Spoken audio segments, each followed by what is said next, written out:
Ladies and gentlemen, we're back again. Everybody's wearing black today. What's happening now? On the cleanest t-shirt I see. Let's grab on. Everybody's just wearing black today. What's going on? I hope we're not mourning anybody. No, No, no, no, no, no, no. no, Just I'm not just mourning rocking a anybody. color. We're mourning the Naira though.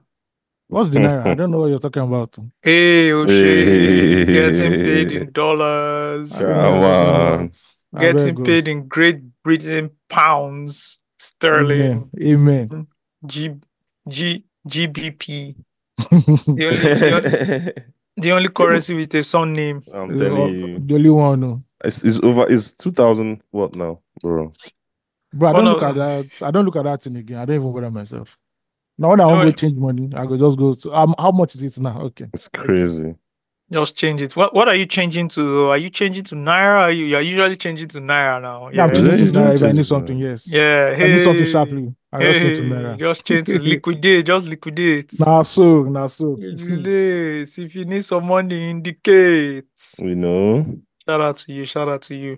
You know when they say two heads are better than one, 1,000 Yeah, Naira defies that logic. by far. How many heads are into 1,000? Not three.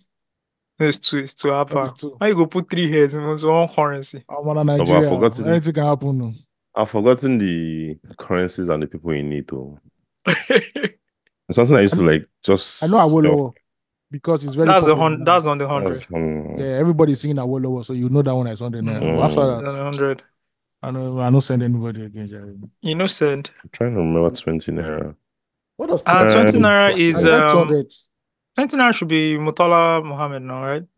Yeah. yeah, Yeah. Ahmedu Bello is on 200. 200, yeah. Yeah, Amado Bello is on 200. Okay. What's his name? Ukoku is on the 10 naira notes. 10 naira, Yeah. Yeah. yeah. So I just Azikiwe mentioned is the name, where? man. Azikiwe is 500, right? 500 no. Yeah, Azikiwe is 500. 500, Yeah, 500, Yeah. Azikiwe is 500. 500. Then I believe Tafa Balewa is on the 5 naira notes. Come on, Mm, when last can't did you see remember. 5 naira notes? Sorry, I'm not seeing 5 naira notes in a while. It's because it's worthless. It's You what can't It's get less. chewing gum worthless. for 5 naira. You know what happens is when inflation like this happens, right? Those little Yeah. notes they go out of circulation. What happened to If- coins? yeah. Some kids have never seen coins before. They have about You Macaulay know, 1 naira coin. yeah. What Like happened to 50 kobo. coins? Even You know 20 naira. I've not seen 20 they naira for brought a the while. coins. It's 50 naira Uh-huh. that I see. I don't see. It's I've not 15, seen 50. 20 naira If for you a while. guys, if you see, I was seeing someone That's- on Twitter. Someone was, I was in WhatsApp. Someone was saying that you give people 500 naira now, they will just start looking at you weird. Yeah. True that. That's crazy, I was bro. at an So event if yesterday, you give someone and five, say whole 5H, those guys that park your cars, they'll look at you weird now. bro, it happened to me yesterday. I went somewhere, so I came down. I was holding a lot of stuff, and the guy came, said, "Oh, God, let me help you." I already knew what he wanted. And I looked in my wallet. I had two 500 naira notes. I said, if I give this guy 500 naira, he go swear for me. Based on this economy now, let me just part Damn. away with this 1K. Let me just part away with this 1K. Oh Now, man, Damn. that's crazy. yeah. That is crazy. Yeah. That's how it is. Wow. Everything has increased. Yeah. Wow. Okay, so just for information's sake, since we didn't mention, it is Dr. Clement Isong, right? Dr. Clement Isong and I believe Alaji Aliyu Mai Bornu on the 1,000 naira notes. You know, I've not I don't since know them the niggas. 1K note came out and we knew who was on the note. I've not even Who are memorized these? their names. Who are these niggas? Like, bro, they didn't Who teach us these this song. niggas? So. Who's these niggas? Who these Something they niggas? start giving Fela's mom, see, and maybe one nice lady. They're gonna get some men again. God, I'm this even wondering why they just put two people on the note. Yala. Maybe that people of apparently that people of importance though. So No, yeah, definitely of definitely. importance. I'm just saying, Obviously, like, why, yes. what took, what came about putting two Putting people? them. Yeah, Should be a because reason now. If you it's put it always on been Google, one. if you read about it, you know. Strange thing Yeah, though. I want to There Strange, check it was out actually. strange thing though. Why Yeah. is Murtala Mohammed the only military head of states with a currency? I believe. Okay, I had the theory, but it's not wrong. It's wrong because Knowing fully well his role in Biafran War, the events that led to Biafran War and the Biafran War. I'm just yeah. saying. yeah, I would like to know that as well. He was assassinated now. Yeah, he was assassinated when he was head of state. So Yes. he has an airport, the biggest and most popular airport named after him. This And most he smelling also one has, too. I don't know if it's the most smelly water, but yeah, he has that, named after him. Yeah. Yeah. Um, yeah. Shout out to Nigeria, our beloved nation. You guys will be doing, by the time you're listening to this, we would have celebrated our 64th independence from Great Britain. We would have. Yes, yes. October 1st is Tuesday now. And now, oh, by the time so we will be, people listen to this podcast on Monday now. People listen on Monday. Oh, yeah, my bad. Sorry, my bad. People listen to this podcast. Anytime you listen to it, just celebrate. Anytime I hear Murtala Mohammed, the coup that killed him, Yeah. I just remember, I always think about Moshoba, former governor who was also a former journalist. That was what like broke his career as a journalist. He was the one that That was the big story. That was the big story. Yeah. Journalists were still journalism. That was the big story. Yeah. All right, let's start this podcast. Let's start it. What do we start with? Let's get into the vibe. What's the vibe for today? People, can you feel movement? I feel you. We come together once in a while with the wicked Let's style. go. Hey, Jump around, hey, jump around, hey, jump around, hey, jump around. hey. Keep it up, wind it up, wind it up. Hey, oh, hey, oh. Hey, oh, hey, oh. Hey, oh, hey, oh. Hey, oh, hey, oh. Hey, yeah, Magdalena. My bad, oh, oh. Yeah, my woody got me to make belle,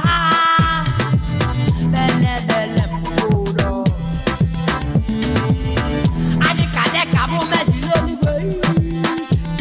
They want to go to paradise. I did that would do, and you know, so.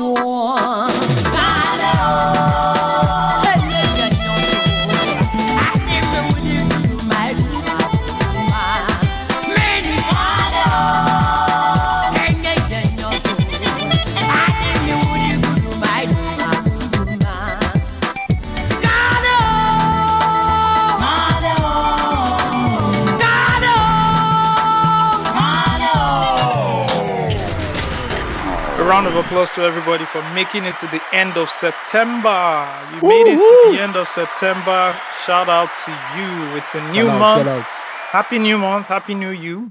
Happy new month. Happy new you. Last quarter, right? Q4? Yeah, Q4 baby. Q4 baby. And the end game right now. Q4 baby. Q4 2024. You've made it to Q4. Congratulations to you. Yeah, you just heard the beautiful voice of Momaji. That is a record. That was a big record when it dropped back then. Yeah, Shout what out year was to that was probably 05, 06. Okay. Yeah, that music what do you call it? What's the name of that popular music show at the time? Music Africa. Music Africa era, so 04, 05, 06, that era. Mm. And that was a big record, man. I remember Yeah. the video. Momaji. Yeah, Momaji was the Yemi Alade before Yemi Alade. Yeah. She had the dancehall twist to it. You're correct. Yeah, she had that whole African flavor. She had everything, and I really love that debut album she had. Can't remember the name. Oh, the name of the album is Cardi, actually. Okay. Yeah, but that was like I remember buying that album. Yeah, shout out to Mama G. Shout out to everybody listening to this episode. Again, you made it to the end of September. You're alive. Woohoo. We look at these things and kind of take it for granted, man. But then you see things around you and you just realize that, you know what? I'm fortunate. Yeah, you are. You're blessed. You're fortunate. I'm fortunate. Have you guys been to the hospital recently? See people that are just sick. They didn't ask to be sick. Like they didn't manipulate anything or do something and then they ended up sick. Most of it is not a consequence Of what they've done. of any actions. It just so happened that they just fell sick. It could be terminal, it could be whatever, it could be suffering for something. Boom. Here you are listening to a podcast, whether you're on your way to work, coming back from work, going somewhere, going to play ball, you're chilling. You have to be thankful. And they're probably complaining about like stress, like maybe work stress and stuff like that. Bro, like That's the best thing to complain about. You get Yeah, that people yeah. suffering like the worst, Yeah, it's like I always tell my wife, when we talk and she's stressed about something, I always just say, let's just go to the default thing. The default thing I always say is there are child soldiers in Somalia right now who are 10, 12, 15-year-olds who are forced to carry guns and shoot people. Do you want to be in Bro. that situation, or do you want to be in the situation you're complaining about? Mm. That's my default to anything. Anytime I'm stressed about anything, I'm just like, I am not a child soldier in a war-torn country right now. Yeah. I would have been a badass child soldier, though. Just thinking You were about almost now. We thank God for Obasanjo. it. You guys would have almost been, like, bro, it got to that point. Oh my God. You are not a man, people. Man, Boss, better the men, boss dude. pipe up and down. Like, I think about the scenario where maybe war breaks out Yeah. and, everybody starts forming out their clique, like Yeah. military, like, stuff like that. Yeah. I'm like, my Different zone, militias. different militias. My militia go bad, though. You go mad, Abby. Bad. Now, like, just the hype for swamp. But what happens in that case is everybody goes back to like where they know the most. Like Osagie definitely back to, like I'm saying in the scenario, like maybe Yeah. you are caught up in Nigeria, right? Yeah. You're definitely going to Yenokbaja because that's your zone, right? Is Yeah. it? Well, I mean, I wasn't living there anymore. So I'll But go even back if you're to, not living there, yeah. you can't go back to Ogudu now. Yeah, you go back to There's where you call home and where Bro, you just imagine how the militia in Ogudu will be. It's the soft ass niggas. Like, come on now. They'll take you Okay, guys out. I get your point. You have to like where you got to go to the ruggedest. Yeah. You have to go to the ruggedest so Yeah. that so that the people around you will give you a chance to survive. Do you get? Yeah. And you know those people longer. Exactly. You've known them longer too. Yeah, So you know them longer. Yeah. Yeah. It's mad. You have to go back to ground zero. You got to go back to ground zero. Go and sharpen your cutlass, your machete. My heart is good dude, because Solo is still, Yeah. Solo is still grounded, Yeah. I solo like it. So in fact, I'm coming to Solo. They will have to open the barricades for me when I come with my family and everything. They say, Exactly. they point everything. I say, Steve. They say, open, raise on.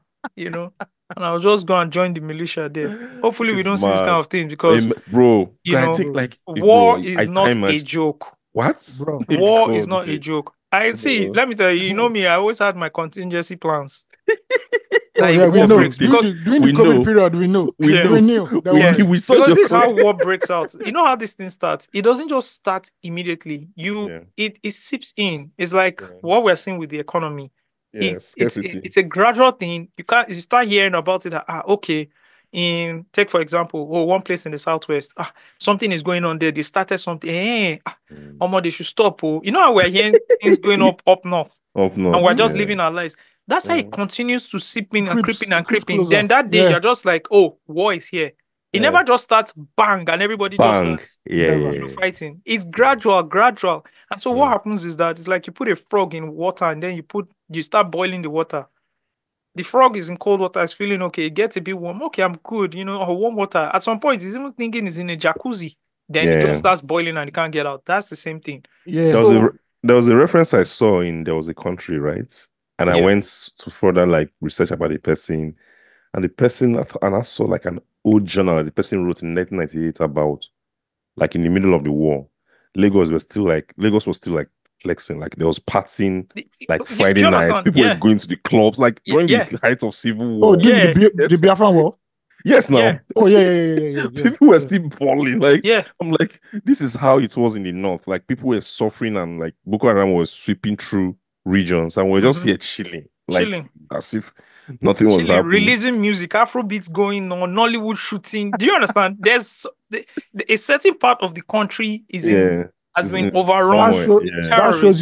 That even shows you how big this country is. I don't think we even understand how big and vast Nigeria is. I think the Ore, that's why the Ore was such a pivotal when they defeated the Biafra soldiers in Ore. That was such a pivotal moment because if they passed Ore, it was Lagos next now. If you pass Ore, you are in the southwest. You are in the southwest. I interviewed this guy, Gary Oku, and he said there was a time in Lagos when they told them not to be switching on their security lights.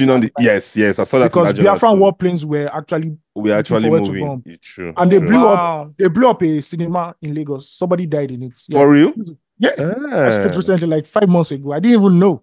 I didn't know That this. Wow, they blew up a that's cinema in crazy. Lagos. Yeah. So they say at night Ah. switch off everything, so everywhere is Switch So off. dark. that So you know so when they're that you can't flying, see they the will know that lights. people, You yeah, can't so see that the light. They don't know you where can't Yeah. see the they don't know lights, where you don't know houses where Yeah, to are. they bomb. would think that's just maybe vegetation or The bush, forest. yeah, Yeah. stuff And I'm like sure that's that. when they were advancing towards the southwest until they stopped.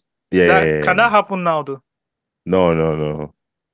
Let me give you a It trivia. can happen now. Oh, Let it me can't happen. You know why it can't happen? why? Because everybody has their own generator. You can exactly. When last did somebody switch on generator? Well, in this Oh. economy, if not particular, or more everybody go and sleep. Oh. There's no flexing. Say, na me. See, mm-mm. I want, oh, man.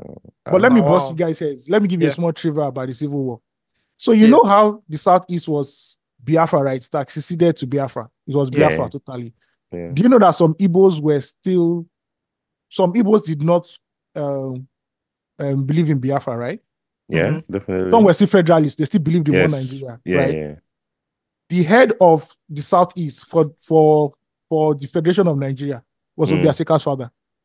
Yeah, go Damn, and check it out. Yeah, Wow. that's a I good yeah, one. knew I knew he was like very important. I also knew he was yeah, Yeah, like in government and all of that, but I yeah. didn't know his yeah. actual I didn't role. know he So played that role. after the Yeah, war, he continued like reconciliation efforts, and one of the things they wanted to do was to make the mood of Igbo people happy after the obviously war. And one mm-hmm. of the things he spearheaded was village headmaster. Oh, Wow. yeah, Yeah, that's yeah. true. One day Obi just told me Wow. that story. Yeah, yeah. So village headmaster became popular way before things fall apart, right? Yeah, now 1970s. Yeah, I think so. Things fall apart was late 70s, like before Late 70s before or early 80s. 80s. I can't remember. I I just know think when Yeah, they looked I old. think yeah, Things Fall village Apart headmaster. has to be in the 80s because I watched Things Fall Apart. Yeah, I We're watched watching Things the Fall Apart. rerun. We're watching the rerun. By We the were time we watching the watched it, rerun. We're it not had watching the also happened premiere. before because I remember seeing. Which was I like remember late hearing 80s, like older 90s, people Abby. still talking about it that they've watched it before. Do you get? It was NTA Mm. now, so they're doing like multiple reruns. We watched Things Fall Apart way into the early night, like into like Bro, 93, even to the 94. mid Yeah, 90s, Yes, I still yes, into to watch the the them. mid mid 90s 90s. now. Yeah. Yeah, Things fall apart, That fall shit was yeah. scary. apart, That shit was fall Not scary. scary. apart. Oh. When that Things That masquerade and came fall Things out. by apart. that and there's Things by Moonlight, which I used to have a very very scary And soundtrack. Tales by Moonlight was good. Sunday, That's good too. 7:30. Yeah, it's good Tales Mhm. too. by It's good. Moonlight. It's Full dope. out. It's Yeah. dope. It's dope. Yeah, Yeah, Village Tales by Moonlight. Headmaster is very, very interesting. Sam Loco was in Village Headmaster. Yeah, Village Headmaster was really good. It was really good. Yeah. Yeah. Oh, that's good. So That's is it good. Village Master? Sorry, which one is Donna Zebudaya? My bad. Sorry. New Masquerade. That's New New Masquerade. Masquerade. Yeah, Okay, it's the New New Masquerade. Masquerade New actually. Masquerade. Yeah. It's New Masquerade. Yeah. It's New Yeah. Masquerade. Yeah. Yeah. All Okay. right, we'll That makes definitely sense. talk about Things Fall Apart later on in the pod, but let's start off with some really well, start off with berating the government. Standard. That was Standard them, yeah. Embo. But yeah, Dan Bello. I don't know if you guys know Dan Bello. You guys listening? Dan Bello is a on from the first on look, he is a content creator who puts out sarcastic content, usually berating the government, and he does very well. He does very well where it's like a small sketch show. I can describe it as a sketch show, right? A very small sketch show where he improvises in different roles of government leaders or functions, and basically every skit tells a story of government incompetence or incompetence of our leaders in government, right? Yeah. And he's done it for a very long time now. I think he just became popular, I would say 6, 7 months ago, but apparently he's been doing this way For longer. a while. But you Yeah. know Yeah, how for a it while. works, right? Like Steve says, just be Consistency. consistent. Yeah, because the internet rewards consistency. So he's been very consistent, and so to say, he has, in air quotes, blown from creating content like that. He's done a million of those contents. They're funny, they're interesting. Interestingly, he does them only in Hausa language, right? So they usually come with subtitles. So people like me that don't understand Hausa language can like interpret and understand what he's saying. Super interesting, very funny, filled with sarcasm, and all of that. But apparently he is also a primary school teacher in somewhere in China. Yeah. Oh, okay. School teacher in China. Yeah, Yeah. he's a school teacher in China. So once in a while he runs us through his daily work or the things he has achieved while teaching students, in China. Which is very interesting because nobody had an idea he was doing all of that. We thought he was somewhere in the north creating that I knew he content. wasn't in Nigeria. You can't be in Nigeria. You're not Oh, gonna you in knew he Nigeria. wasn't in Nigeria. Yes, I Yeah, I knew. just guessed that he could I not be in had Nigeria. no idea he was outside the country. I actually thought he was in Nigeria creating all that content. But very smart, very witty. The writing is good. I would compare him. The only person I can compare him to is like, do you know Munya Chawawa, Yeah, the funny dude on the Instagram British? and stuff. The British dude that Yes, remixes those popular songs. yeah. So he does like all those kind of skits as well. Political satire. Yes, thank you. That's what I'm looking for. Phrase I'm looking for. Political satire. That's what. So Munya Chawawa does it. He also plays around other kind of content, but Dan Bello basically does political satire, and he does it very well. It doesn't it's not tasteless. It's not horny. It's very witty. But also, what I like about it is a lot of people across intellect levels get the message. He does it for like the general public, which is very nice. So yeah, he built a classroom, or rather, Yeah. he recently shared that he renovated a classroom for about 4.1 million, somewhere in the north. I can't remember the city. Let me see if I can remember the city. But yeah, he renovated one government primary classroom somewhere in the north. And yeah, very big deal. Very big deal. It cost him about 4.1 million naira.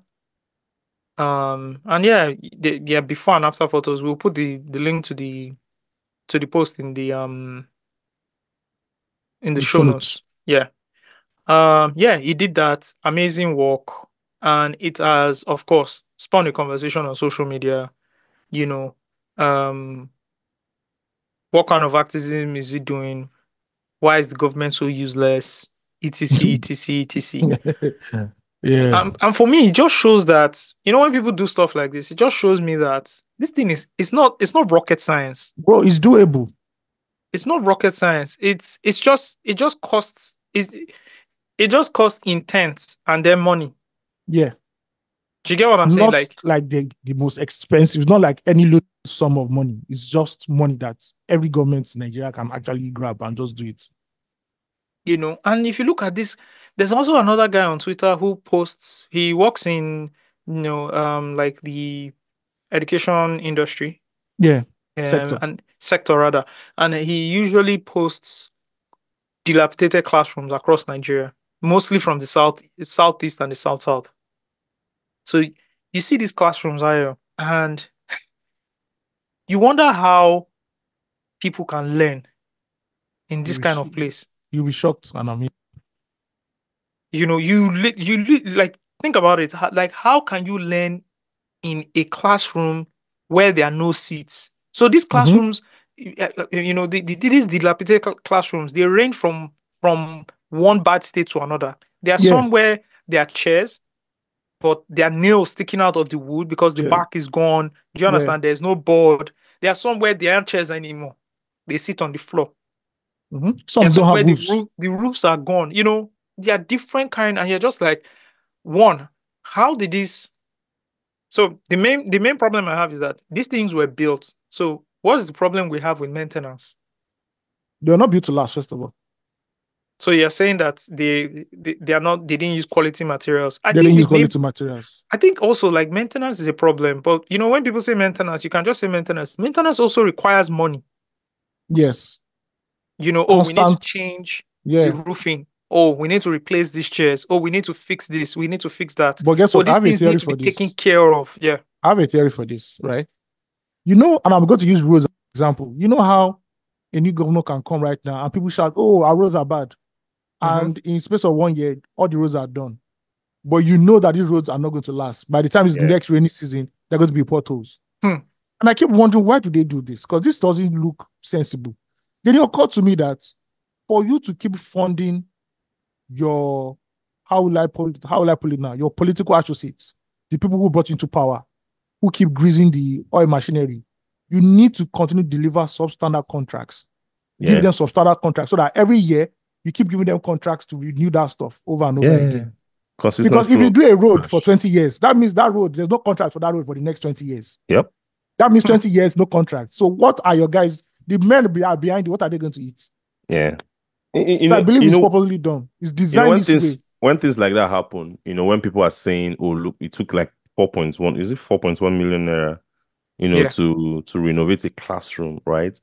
How much will it take to renovate classrooms that are, when they started talking about these things, and that's when I learned that, it's not that easy when it comes to like a government project, right? For example, if you're a government, a state government, or even a local government, right?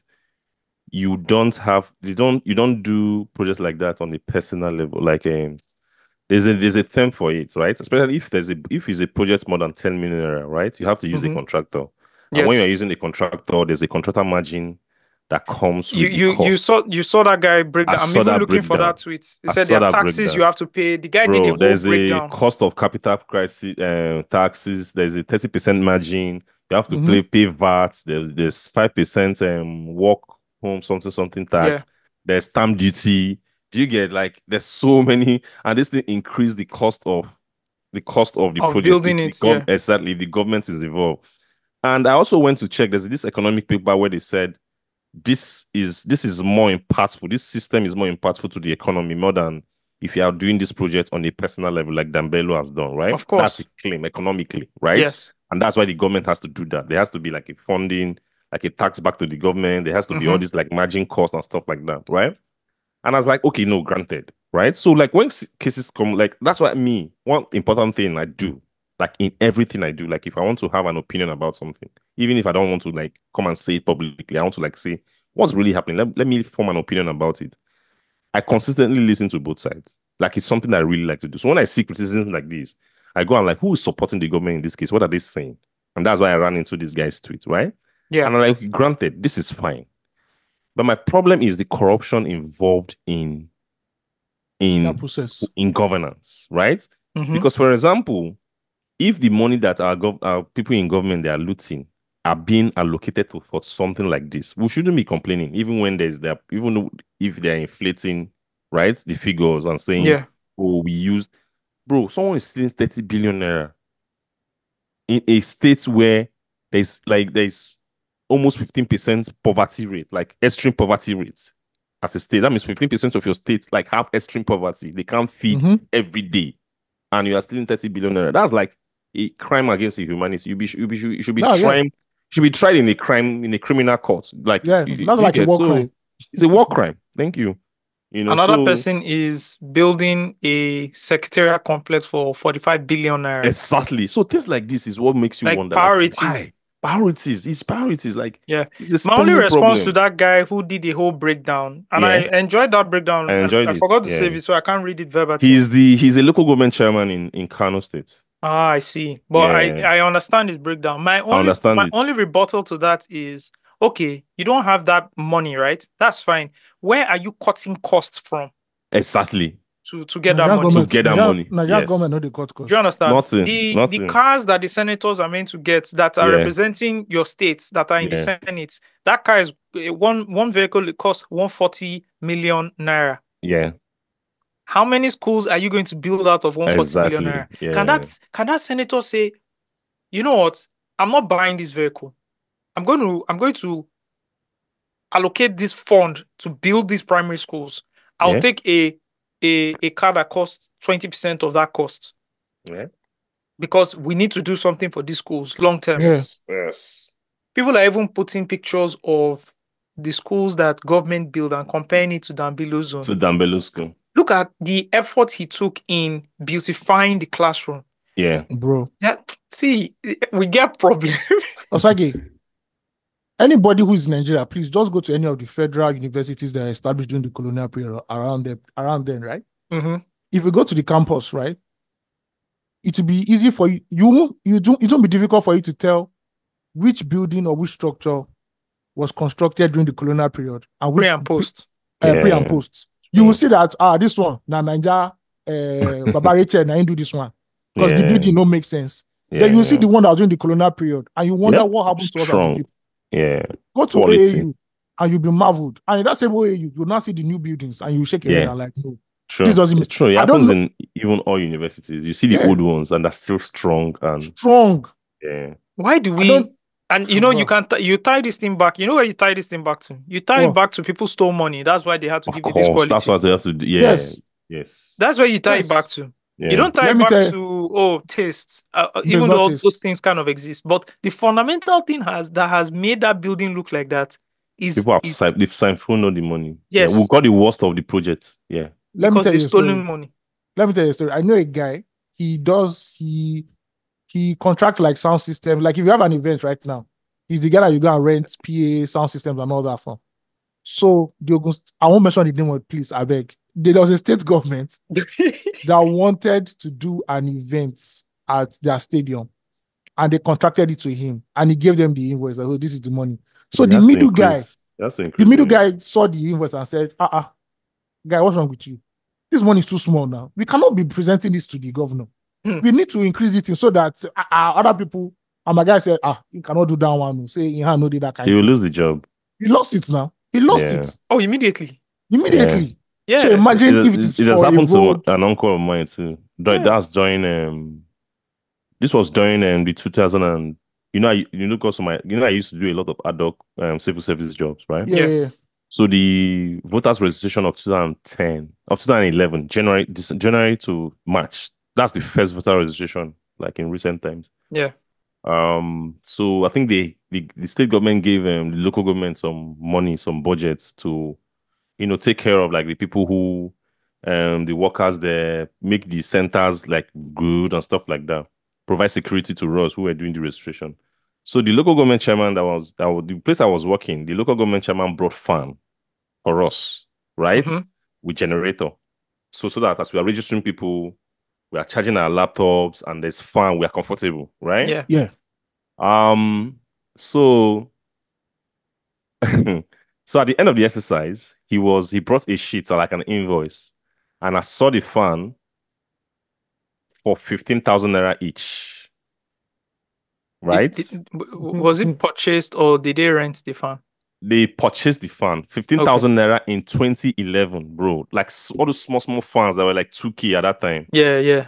3,000 naira. Yeah. This was 15,000 naira. For context, I bought like last year, November or so, I bought like a fan for 15K, like good, really good fan. That new Ox. There's this Ox that is very popular, and standing fan is black. Yeah, It's yeah, very yeah. soft. Yes. If it falls, it breaks, but that thing they blow, right? I bought it for 15K. That's how this is 2023. I bought it last year. 12 years later. Thank you. So 15K for fan. Back So I then. saw it, and it was one of my uncle that provided the fans for them, right? On a rent. They didn't buy it. That's what I was saying. Was it purchase or No, rent? they didn't buy it. They rented it, but in the invoice, it was for purchase. Right? So I called my uncle to say, oh, did you sell this fan to them and is it for 15K? My uncle said, where did I get that 15K from? Because, right, my uncle and the local government chairman went to the same secondary school, so they've been friends. Mm-hmm. But he's a pastor. Like he's a very, very strong pastor. So I called him and said, is this thing for 15,000 naira? Because they're giving it to us to sign. So that, now we use them now. So we agree, say we use them. It was beneficial to us, blah, blah, blah. Thank you. You put the local government chairman's name, right? So I called him. The man he rides like a bike. Mm-hmm. He rode to the place and went straight to the local government chairman to say, it's not 15,000 naira. The local government chairman was using our local language to like, now so they did, no worry. The man said no, that he's taking his funds. Like they should not, he's giving it to the government for free. That they should not bother, they should give him his funds, blah, blah, blah. Like he caused a scene. I later told him that you're wasting your time. You'll still go and do that invoice and take their money. Was that fun? I know they were taking pictures of that thing where the fans were blowing us. The fans were around us during the registration. The fans were doing their job. No point. I'm like, if you just collect your money, the man said no, he doesn't need that money. That's not the kind of money he needs. So so I'm like, bro. I say whether you like it or not, they go collect that money. Collect that money. So why bother? So and there's something also that comes, especially from the Dan Bello conversation. I see that like the APC people hate him a lot, especially APC guys on Twitter. And I think back to the Mourinho documentary, the Tottenham documentary when Mourinho was manager, and he told Dele Alli one thing. I said, listen, I'm going to trouble you. I'm going to trouble you a lot. I'm going to criticize you a lot. I'm going to talk to you a lot. I'm going to talk about you a lot. Why? Because I like you. The moment you see me just maybe ignore you, you perform well, you don't perform well, I don't say anything, just know that I don't like you anymore. Do you get? If you really want your government, like the people you support, to succeed, you shouldn't be angry when people are critical about them. Like, take, for example, right? The person I supported for the presidential election, which was Peter Obi, wins the election. You think I'm going to hate a Dan Bello or someone who consistently puts out content that criticizes the government? Yeah, critiques the government, yeah. Will I be angry about that? Like, what's the person who's critiquing the government, right? What's the person aiming for? Is it not for the government to do better? That's all. Like, That'll so why benefit will I be, us. That's so why all. will I be angry? Like, the constant venom with which they attack any sort of critique. I'm like, I'm not sure you people are intelligent at all. For those people who don't understand what Steve is saying or don't feel like what Steve is saying is right, think about, if you watch football, think about your favorite football club. Yep. And they're not performing well. Why do you think people critique Eric Ten Hag? It's not because they want him to fail. No, they want him to do well. Do well. Do well. You know, because if the club does well, they're happy. That's the club. It's the same thing in the country. If we see something happening, right, and someone is calling out someone or critiquing the person, you have to investigate the critic. And if you see, oh, this person is saying this because they want things to be done better, because everybody will be happier. You should amplify that person and encourage that person to speak up more. That's why it's a democracy. Yeah. For the people, by the people, and of the people, Abi. Yeah. Because I saw a lot of them intellectually clowning the Dan Bello idea. Oh, you can't use this money, and it's too small. You can't use 135 million naira to build mega schools, blah blah blah. Do you know what I criticize? Like, do you know the percentage rate of out of school children in Northern Nigeria? Bro, do you understand one class does something? Do you understand how important this thing is? That is a ticket time bomb. Why are you clowning the idea? Why are you making mockery of it? It's not a ticket time bomb. It's a time bomb that exploded. He don't blow, bro. Because all these just spreading.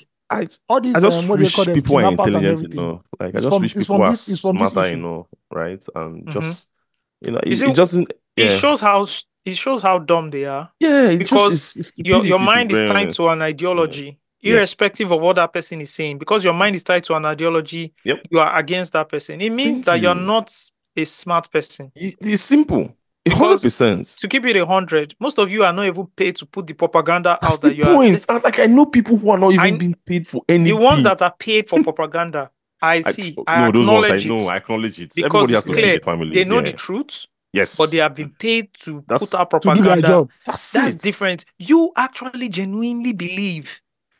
Those are the dangerous ones. I pity you. I actually feel bad for you. Yeah. Because I actually do. You genuinely believe that where we are as a country is a good place. Then I feel bad for you. You have no future. You are doomed for life. Doomed. 100%. If somebody builds a classroom and because you support a set of people that got or the political party, and you feel it is your duty to critique that person, it means you don't have a mind of your own. At all. And I feel bad for you. That's the only thing I feel. Yeah.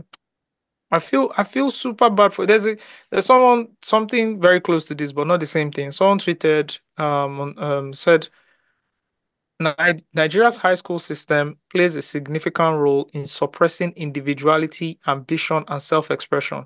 For 6 years or even more, sometimes students are subjected to strict control, rules about hair, uniforms, and appearance, which halts creativity and independence.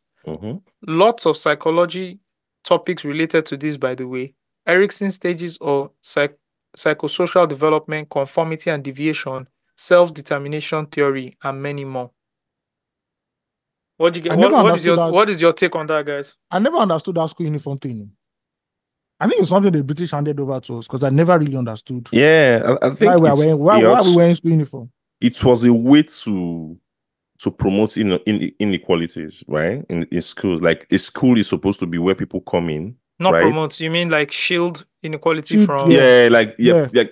Are you sure that's why it promotes equality? I don't know. No, that's like one of. Are you sure? That's one of the best arguments. Maybe that's the original idea. That's the best argument for uniforms. Sorry, that's the best argument if you want to put it forward. I'm just trying to say, do we know the original reason why? Because this check, It was argument the is it it's was not the like I British read. it was the British model that we Yes. adopted. Yes, but why Uh-huh. why do you think the British did it? Because to promote equality. No, Yeah, it's not. No, it is. the British It did is. it because there's a longer, deeper thing about it. It's What because is if you it? do that and you push people like that, you can easily then push them into factories, etc. But they were doing it at that time. Yes, but we don't know if it's for equality or not. We don't know. It was Mm. just a standard that they set, and then we adopted that standard as well as their educational Wait. system, right? Which is the 6 No, 3 3 I 4. think 6334 was created by was modified by Obafemi Awolowo. I'm not sure Okay, that is a yeah, direct it was British. the form 1, form 2, form 3, Ah, Those ones right? our grandparents did. That's the Yeah, British one. our parents actually. our Okay, I parents. have a few notes here for why the British introduced school uniforms in schools. I'll just give you the Okay. bullet points. Okay. Yeah. 1, equality. The Yes. second was discipline and order. 3, Yeah. identity and belonging. 4, focus on education. And 5, tradition. Yeah. Hmm. You know, and true, the also the biggest argument against it is that suppression of like individual expression and creativity, right? Yeah. But at the end of the day, I think in Nigeria, in the Nigerian system, uniform makes sense. True that. Because of I use myself as an example. Yeah. I use myself as agree. an example. I agree. because I went to a very expensive primary school, Same right? here. A very expensive primary school in Delta State when I was growing up, and my parents were not rich at all. In fact, at the time, my dad, there's one time my dad like did bus driver just to survive, right? At that time, like, he was still in school. My dad did the BSc while I was in primary school. I think he finished when I was in primary 5 and primary 6. But at that time, I didn't feel it, right? I think back and I imagine if I was wearing normal clothes too, I won't be able to afford like for example, the deputy governor of our state at that time, the children were attending that school. Do you get like that's the caliber of people that were attending the school? Just imagine we're wearing like normal like clothes. I wouldn't have been able to every day for 5 days. For 5 days. I knew I wouldn't be able to look as good as other people, and that will affect like my psyche. I will even be scared of going to school. You know how young people, you know how like children think. Do you get? And I think back at my secondary school, not school. primary school. Secondary school is crazy because Secondary that's school is when this is that exactly segregation it. comes into That's play. where the segregation comes in. If But you that wear primary fake in school, secondary I school knew back from then, primary so- school, like even at that time, especially after I graduated, after I was in secondary school, and I used to meet up with some of my primary school friends, just gist and stuff like that. That's when I knew about the disparity, like in financial class that we are in. I'm like, Yeah. oh more. That would have been tough for me, for our parents, every day be dressing us, or more. Bro, in secondary school, I went to secondary school with the son of a senator in the Southwest. Yeah. The nephew of the chief, the head of is it Opandek or Opapandek or something? Yeah. Something with Niger Delta stuff. So, bro, I was really in the midst of wealth. Now imagine you come to school every single day. Every single wearing day with different clothes. Bro, school party was a headache. Yes, because I remember. If you wear fake, they are clowning you straight. These are people that are going to USA, England. To US like for vacation, summer for holidays, summer vacation holidays. and everything. True. Then you now come with a fake Puma or a fake Nike. Your rep is dead for the next term. Yeah. Now imagine you wear fake Nike Destroys or your Puma. confidence and stuff Imagine like that. you wear fake Nike or Puma every single day in a every term. single day. Bro, it's tough. outcast. There is no It's tough. So anytime people make an argument against it, I think back at my primary school to say, we survived because of uniforms. Uniform did a lot, oh. We survived because of uniforms. Yeah, we survived because of uniforms. Yeah. Even that uniform self, there was still some level of, because I remember the school used to give us one, but you have to go buy. If you need more, you have to go buy more, right? But because the material was kind of like unique, to find it was difficult, right? But our parents, like especially us, our parents that didn't have like a lot of money, like you'll still go outside and assess it. But you see that the color is kind of like it dips. Yeah, the color dips more. Right? But the ones who constantly buy from the school, they are always like good, like they rhyme well with the school colors. But our own was really, really like a little bit different. That in a way was a differentiator, right? But it wasn't that big to be bothered about it. Just imagine we're wearing normal clothes every day. What I really blame is the currency. Heard it's like 2 mil for a white tee. I ain't buying that shit for the hype G. What the fuck niggas telling me I'm that rich? I'd rather put the meal in the safe, please. Rather put the meal in the crypto. At least I'ma know where that shit goes. Name brand don't guarantee quality drip though. Half y'all look stupid in Gucci. I look hard as fuck, but I'm Gucci. I just buy what I want, no pressure. I just pull up and I leave an impression. Wake up, bro, for a Twitter impression. Show me one of the niggas I'm impressing. Is it you? Is it you? Is it you? Is it that lame nigga can't dress shit? Let them talk when I'm in a GLE. Any shorty wanna put that thing on me. Cause I got a big Benz and a big crib. I don't pay rent and it shouldn't even lease. Let them talk of my mom pushing a V6. I got too fast and I pass the speed limit. When I think all the boxes, I worry about niggas talking about my Nikes. For now, I still fake Nikes. If you got a problem, pull up and fight me. Cause if I go broke buying real Nikes, half y'all niggas gon' still spite me. Young nigga, I still fake Nikes. If you got a problem, pull up and fight me. Cause if I go broke buying real Nikes, half y'all niggas gon' still spite me. Or if you don't want to buy the fake Nikes, just go to Yaba Railway. Explain to your kids. Go cop those second hands, baby. Thank bro. Go cop those second hands, baby. Bro, especially when I came to Lagos and I didn't understand why people were wearing fake things. Bro, I can take you to places where you can get like go cop like, shit. bro, like I come on, like remember the fuck is wrong with Thomas you guys, Pink man? era. Oh, man. Thomas Pink, See, bro. Let me tell you, the way fashion like influence just happens. At some point, you had to have a Thomas Pink shirt. Thomas Pink, boot cuts and Bro, drivers. I finally got the Thomas Pink. There was Thomas Pink, then there was another set of shirts again. TM Lewin. Bro, I finally got my TM Lewin, right? Of course, at Yaba Railway. But I finally got it. I looked at the shirt. And in my mind, I said, this is just another shirt. What is this? What is going on? I remember my first new original TM Lewin. I wore that thing until he begged me to say, bro, I beg you, leave me. I beg, told me to rag. Bro, I remember when I was in secondary school, right? And Momsi went to go and buy original Fubu jersey for me. 05. Bro, it's a madness. You what? Hey, no. It's a madness. Oh, down. Are you mad, fam? It's a madness. I didn't understand why people wear those knockoffs and just be, some don't know better. Some don't know better, sure. And some know better, but they just want to be. They don't just have taste. Yeah, taste is a big problem in our fashion style in this country. Yeah, in popular culture, people just gravitate towards that's the latest shit. So let me just splash the logo everywhere. Right? Yeah. There's a page. I'm even going to send it to you guys. There's a page that I introduced someone to, like when we're having this conversation about. Remember, we used to have a conversation. If you don't have money, you have time. What do you do? And I say, you know what? I have some money and know what I can introduce you to. To go start making money, and you start buying second-hand shoes from thrift. They call it thrift now. They don't fashionize them. No be Bernard selects. You even see people, content creators now. Here's how I get my day on. Just rocking my thrift. I say, oh boy. And I remember saying, you know what you do when you have your shoes. Take the picture, go online or to the website of the shoemaker, like if Puma is Adidas, take the original image. Like the image of the shoe, and the image of the shoe and the original price, right? So if FS1s is like, for example, is now like 300K, and you're selling the thrift for 30K or 50K, you put it there, put it down there, you put your thrift there. Side by side, and it will entice people to come and buy. And it's the original. You scan the tongue, you see, it takes you to the website, and everything is good. The serial number, everything checks. And that's how that page went off. And the person who handles that page, at least, person they do something. They beg money. They beg money again. You understand? You can feed yourself. It's fine. All right, so back to this school uniform thing. I think the equality thing, I get it, and I agree. I just want to know the origin of it. But what I love about school uniforms most is the orderliness. Yeah, that one is orderliness is good. You need some sort. I think at that age, you need even right from primary school, you need some sort of orderliness where discipline. You have the assembly line, people line up, looking good, looking prim and proper. Because when you see people wear uniforms like that, it's just a very distilled version of what you have in the military. True. Yes.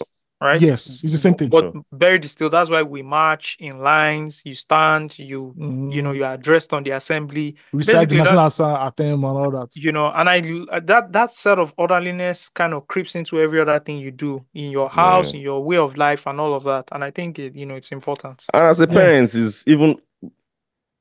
right? It's even like it's even better, right? It saves you, man. I pick out clothes every day for my kids to wear to school. I'm tired, bro. Bro, I'm Yeah. tired. let me tell you something. I'm tired, bro. Let me tell you something. I'm tired. You You cut off fashion think designer. you think Bro, I'll be it's fashion not a designer now. you think it's not a big deal. It's What? that thing can take 20 minutes. Yes. You If you're turn not stylist. so what me You and don't you turn leave the stylist. household right now, what we I do do it is weekly. no, the day before, let me see your clothes downstairs. Okay.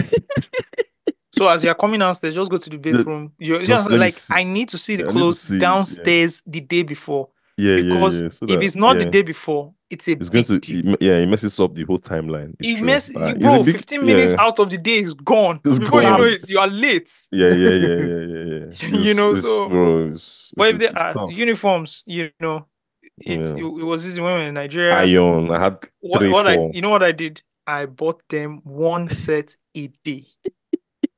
Because I didn't want a case of, we didn't wash the shirt, we forgot to wash the forgot pinafore. something. Every day they had one. One. Yeah. Yes. The weekend Then you watch them. you That's wash it. on the weekend. Yeah. You understand? True. So I prefer the uniforms. I think Even for my me. child's school had a uniform for every day of the week. Yeah.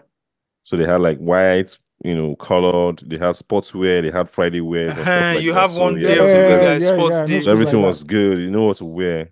So that's it. But when it comes to hair, I don't know. I remember one time wearing the Tuesday wear on a Wednesday.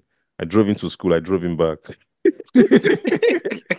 I go home. Everyone was just looking at me like, what a dad. Dude.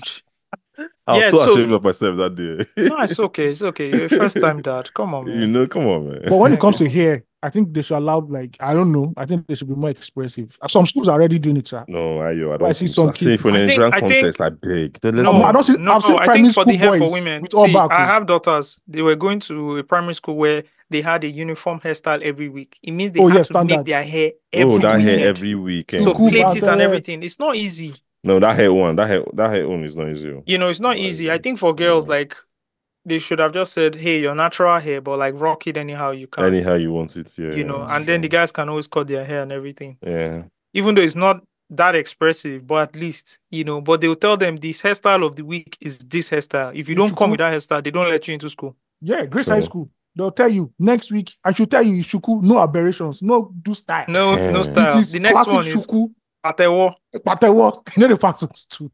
The other one is all back. All back. Yeah. So yeah, but shout out to Dan Bello again. School matter. We don't talk education for Nigeria. It's in a state of education, media, state of emergency. Bro, what isn't in a state of emergency in Nigeria? What isn't? Everything actually. Medicine. But the thing is, why education is important is how critical it is to building every other sector. You're talking about medicine. If people are not educated, how do you get doctors, right? It's bedrock, yeah. It's the engineers. Everybody who revolutionized their country, the first thing they targeted was education, and especially Western education. China, for example, India, for example. Like, it's the most important factor in the Human Development Index. Yeah. Yes. So if you want to fix a country in the next 50 years, what do you do? It's education. You start training first. people. Invest in education, and then like I'm very big on nutrition. Of course, because the people you want to train, it should go hand in hand. They should be able to. Their brain should develop properly. Their brain should be able to develop properly and function properly. Bro, so how much calcium are they consuming?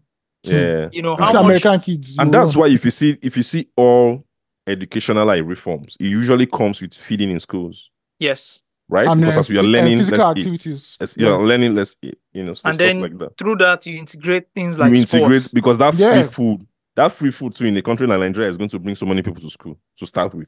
Yes. If you can get a free meal every day, people will come. A lot of people will not miss schools. Yeah. Because your parents will send their kids to school. Yes, if you get that one don't go. Free healthy meal a day. Yeah. If you don't go to school today, you will not eat. So that alone will encourage them to go to school. So that's for a start, Listen, these things, listen, like I always tell you people, the people who hate this country the most are the people who are leading us. Because if they truly love this country, they know what to do. This thing is not hard. It's just that hard. People just go there and they just want to like fulfill selfish interests and desires. That's it. Build wealth for themselves. That's it. If people want to fix this country, our leaders want to fix it, It's not that hard. Yeah. It is what it is. Sure. They'll tell you that you don't know how complex it is. But so if it's complex or you step down and let another person enter. It's too No. complex. But every day you people are fighting for elected positions. You people are doing Thanksgiving. And the Bro, way they try and honest gaslight video I that. saw. See, The this way Honest the video way I you saw kneel was down the APC people doing praise and worship when they won the election, the Edo State election. in the newsroom, in I the saw voting room, in the monitoring yeah, room. monitoring room. They were doing praise and worship. I'm like, God don't suffer for Nigeria. Religion don't suffer for this country. You'll be surprised how many people believe in that lamba. Yes, Look at them, they're praying. Oh God. talking about Edo elections. State, yeah. Yes, the APC has won. Well, I mean, Senator As cap- Monday Okpebolo representing Yeah. the APC. All People's Congress, I believe. Yeah. Yes, has won the Edo State gubernatorial elections. Yeah. He won the election, beating fierce competition from the People's PDP. Democratic Party's representative, Asue Ighodalo, Mm-hmm. and third in place, What's the opposite of fierce opposition? mild. Mild. Mild opposition in Labour Party. Mild pretender. Mild pretender. No opposition. Mild pretender. No, I see. You guys, can I just finish this news? And you see now, you will sack my The Labour Party. the Labour candidate. Party candidate. Olumide Akpata. Eh? Olumide Akpata now. Olumide Akpata representing Lagos. I say Lagos, the Labour Party. Labour Party. Representing the Labour Party came in third. I think he got, how many goals did he get? He got up to 50,000, right? I know he had 4% of the votes. 4%. That's Yeah. something. Labour Party like play is becoming a very strong That's something. party. That's something. I'm gonna go I sit actually down, so just that's feel like I was something. having a conversation with someone last week. I was around me not trusting, and this person kind of, INEC. you know, Yeah. no, not trusting INEC. Well, it's not trust, but me questioning the capability of someone who wants to run for the highest office in the in state, the yeah. state, who has no prior Record. Yeah. record. I don't like And it too. it's not political experience. It's No. more around governance. Yes. Yeah, governance. Yeah. You have to have You a must be track involved record somewhere. of being involved. Yeah. Yes. But the person I yes. was having this conversation with then countered with, if I know how to run a system and I'm smart Yeah. enough to identify the people who can run the system, who have the prior experience, then I should be able to lead a state. Start from somewhere too now. Like from the number one citizen of a state is just too much for you to come and just Like come and try. you can't just come and be the CEO of Pfizer. No. You have to be Without a climbing director up in somewhere. the- You have to be a sales manager. You have to be a manager Even somewhere. if it's You have not to be a even in team the lead. even in the company, but in a previous company, In a you have previous, thank you, walked your way through. Yeah. yeah. CEO of Nike now. CEO of Nike was a male boy. Yeah? Yeah, Nike. he Look at where grew he up, grew up to. even though that Grew up. LinkedIn was doctored because he had other roles in He other had other companies. rules. Yeah. I know. Yeah. But okay, I get it.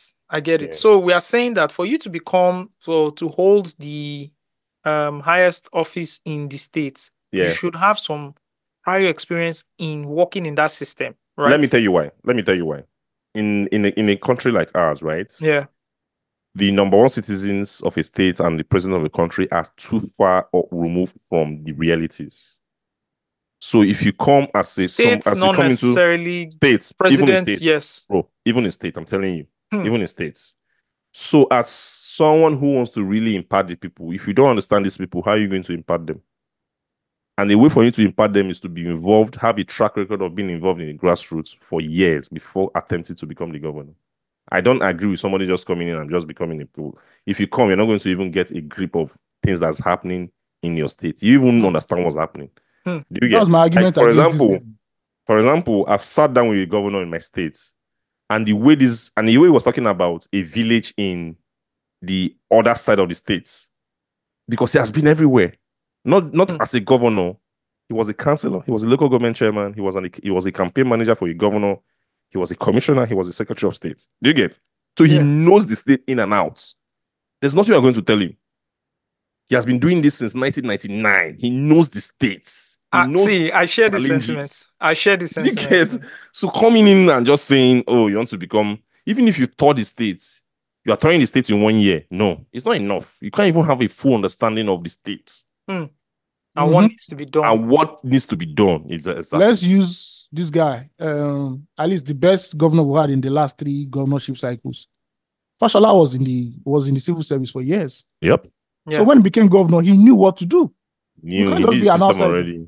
Yeah. You can't just be an outsider and say you want to come, bro. It's not going to work. I don't like it. I'm not going to. I don't support it. Yeah. Too dicey.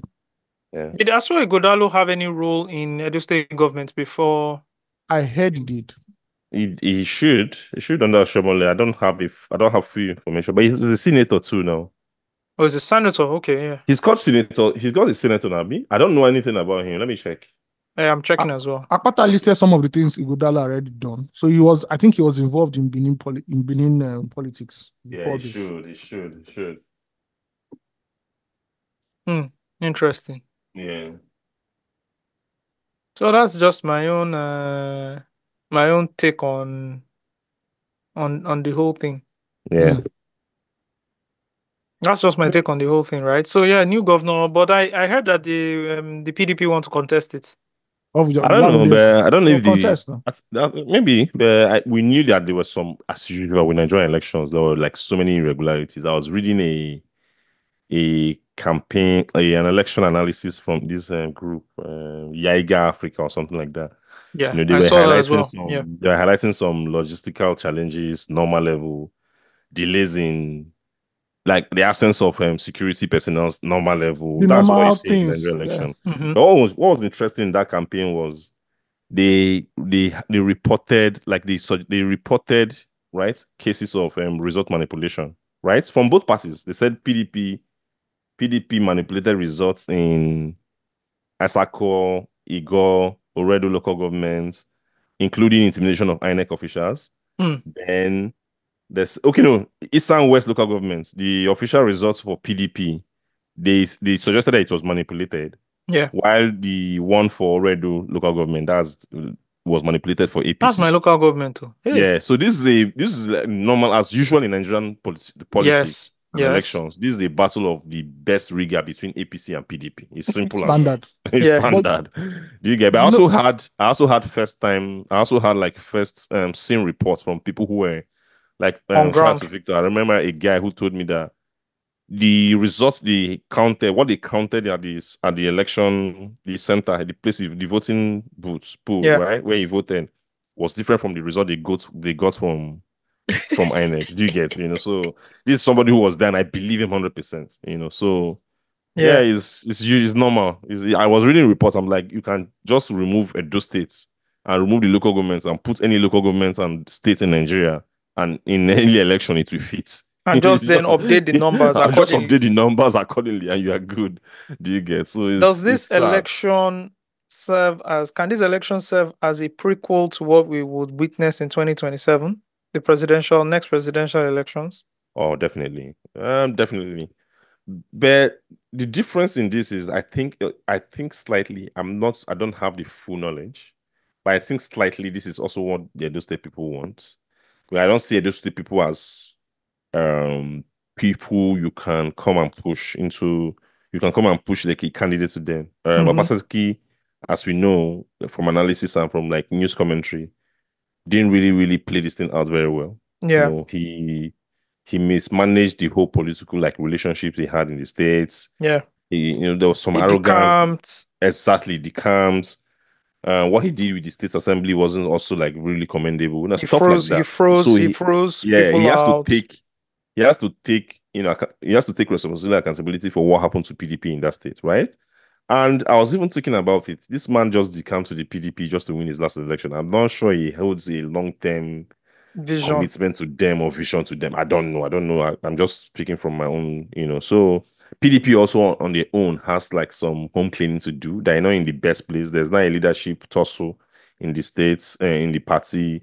Wiki's camp with the other camp, with Atiku's camp. Everybody is fighting. So I'm not even sure they had like a one house, they were even united. They had a united front in the party to come support this Edo State election.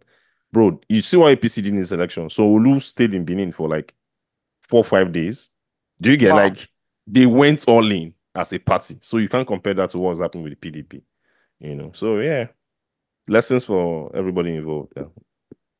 So just deliver governance. That's all. Yeah. Oh, yeah. Nobody Quick cares. question, please. How many states does APC now have in terms of governorship, in terms of governors? And that's what I just wanted to say, that what a time to be alive. PDP is We're now heading the to a minority. one-party. We're heading to a one-party state. PDP is now the minority in Nigeria. Oh, they lost that many years ago. It wasn't like this before now. Yeah, but there's something called Tinubu and Buhari, and in that period, they slashed them apart. Yeah, it just so happens that, because I remember from 99, right? Yeah. It was a healthy, the PDP had a strong foot, a Yes. very, very strong foot, and all of a sudden, they just lost it. Yeah. APC has 20 states. 20 out of 36. Yeah. Still good. Yeah, it's still the majority now. Yeah. Yeah. But yeah. by APC, right? Yes. But by 2020, It should be 25. APC, I think, is 22. They have 22. Yeah, 22. Okay. PDP has 22. 13. Labour Party has just 1. So let's predict and say by the time BAT is then the done state with us, assemblies, APC has over half. They have 570. Damn. The PDP have 325, and Labour Party has 26. Yeah, so by the time BAT is done with us, we should be able to say, APC has 27, 28 states. it might enter 30. It might enter 30. Because what they start doing now is, and like they've done with Edo states, what happens is with all these states that they had to carry out an election election timeline is not. They don't have. got they don't have shifted due to one or two things. Yeah. There's a full focus There's on a those full states. focus on them. Yeah. There's a full you can zone in, you can drill down. They can dream down on that. They deploy all their resources because they are not spread thin during this period. They can deploy their. So they are going to capture all those states. Which one is next? Is Ekiti, right?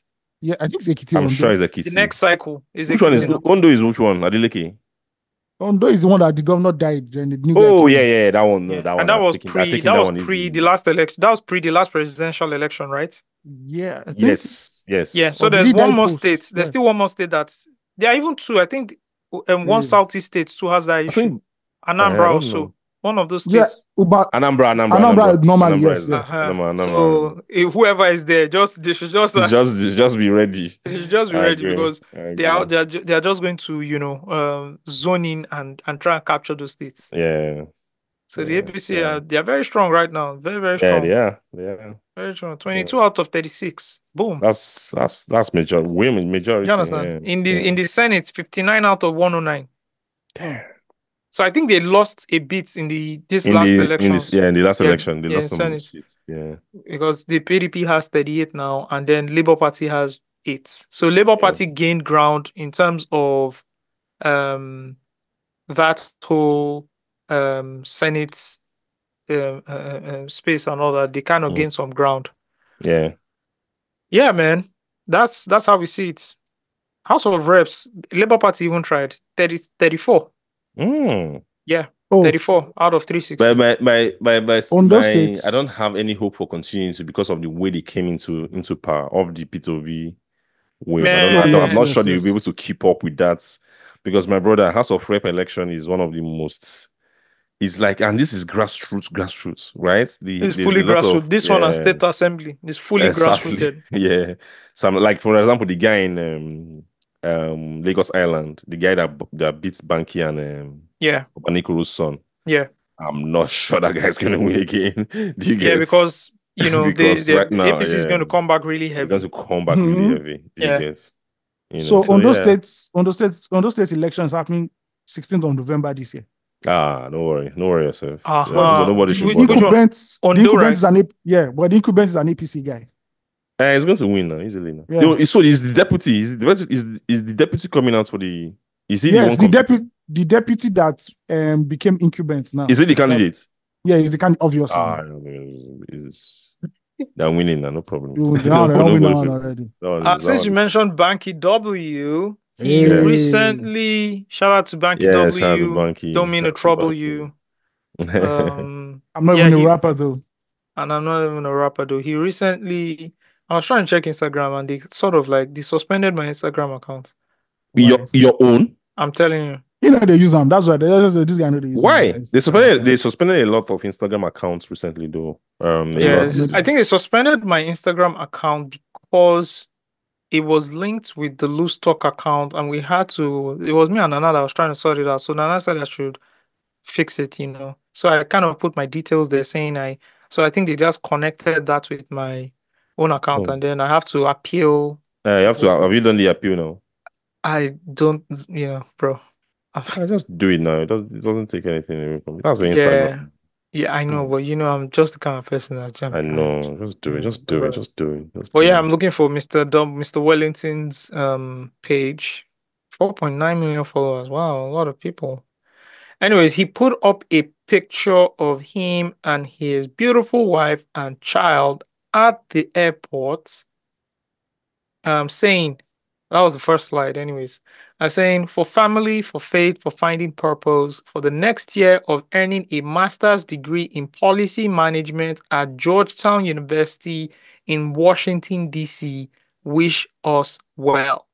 So obviously, yeah, he is moving to the US to pursue a master's degree in policy and management, or policy management rather. Policy management. Yeah, this is very much in line with governance and stuff like that. Yeah, governance and all of that. So hoping, once he is done with his master's, he can come back and then try to implement some of the things, he's learned. Yeah, I wish Banky well, but Nigerian politics is just, it'll pay you well if you spend that time, just being around your constituents before the election. Yeah. Yeah. I mean, other people just said Baba don't Jakwa. Exactly. But Banky doesn't need Jakwa because I think he's a citizen. Yeah. He's a citizen. Yeah, I mean, there's that, but there's also just living in Nigeria. Just living, just make it go. I think he just needed a break. He needed a time out. It's not easy. It's not easy. Considering how close he was in that last election, it's not easy. But thankfully, Banky is a man of faith. There's a record Banky rapped. I think it's the Jimmy Jat record, right? Where he rapped with Fino. I don't know if you know that record, right? I know this record. Obviously, no. The name of the record is Tobe, right? Let me play the record and just go to Banky's raps. The second verse. Mastercraft, Fino, cool DJ Jimmy Jack, Mr. Banky W. Let's go. Rah. Smell like $1 million, that's my creed, ho. Transform the rapping Optimus Primo. Catch me smashing your girlfriend on the D-low. Evo girls loving me like I'm Fino. It's like I'm beating down the track the way I punch lines. I'm in the mood to eat these rappers, now it's lunchtime. Put the team on my back when it's wartime. EME General, I'm on the front line. Half the niggas in the game are only pretenders. Dropped a couple features, already a crown contender. Rappers scared of R&B, dude might hurt him. All you niggas pussy, I'm just pulling your skirt up. No illegitimate kids, so they call you gay. While I'm banging the baddest bras each and every day.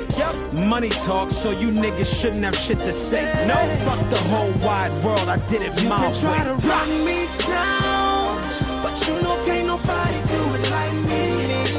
You can try to take my crown, you can lock my hustle and deny me, but you can't stop me. My nigga, you can't stop me. I know, Let's go. And it feels like I already passed them twice, although I just got started. It's funny, an R&B nigga spitting the hardest. And I got that killer flow, I leave these artists dearly departed. I'm heartless, I'm a gunner, you look like a target. I grew up and then I blew up like C4. After I murdered some rappers, I might take a detour.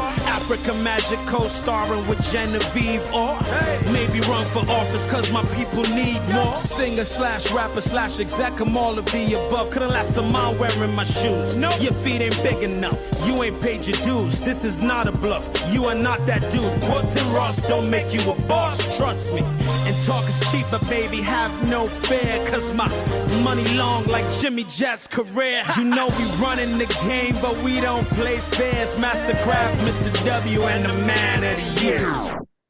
You know why I play this record? On the second verse, right? He says, after I go and murder these rappers, I might just take a detour, right?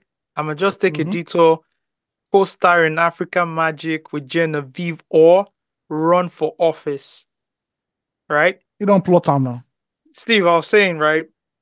Banky on the second verse of this record said, after I murders rappers, I might just take a detour, co-star African Magic with Genevieve or run for office because this is what people need.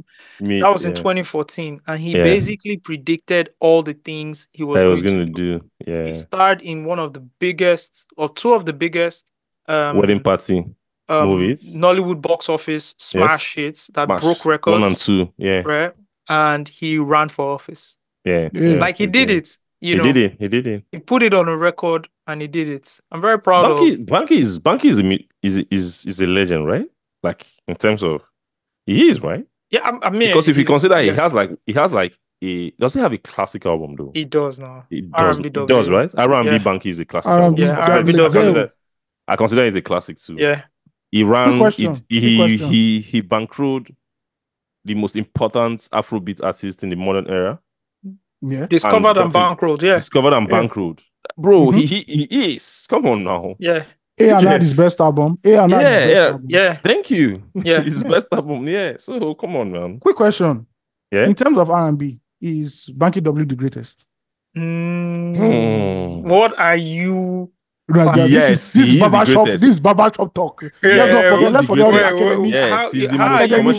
the most commercially successful R&B artist in modern Afrobeats. Is he more commercially successful than Dandari? Yes. He is. Yes. He is. Yes. What are the metrics? Yeah, because Dari is loved like a movie. But strong thing is Banky W. There's not like the girl. There's Lagos Party. There's I think Banky has more. I think Banky just has more identity more than I don't know. I think because Banky played more in the pop space. Yes, maybe. And maybe even though Dari played in the pop space as well. Maybe Banky did it after Dari, where there was social media, there was streaming platforms, there was the industry had advanced. The industry had advanced more than But the things Dari did, if Dari did it this period, it'll be crazy. Like, it'll be crazy. Do you get? It'll be crazy. So, I understand what you mean. What you mean. It'll be crazy. But you're talking about R&B and greatest R&B. You got to put this guy in perspective, though. Who that? I'm sorry. Osagie is too early. I'm sorry. This song. I'm sorry. To me, I can defend this song as the best R&B song in Nigeria. This is the greatest R&B record. There's no R&B record greater. I'm talking about Darius, not the girl. All these records. Pop play finish this song. I don't know. Maybe I have a thing for strong things. But I understand what you guys.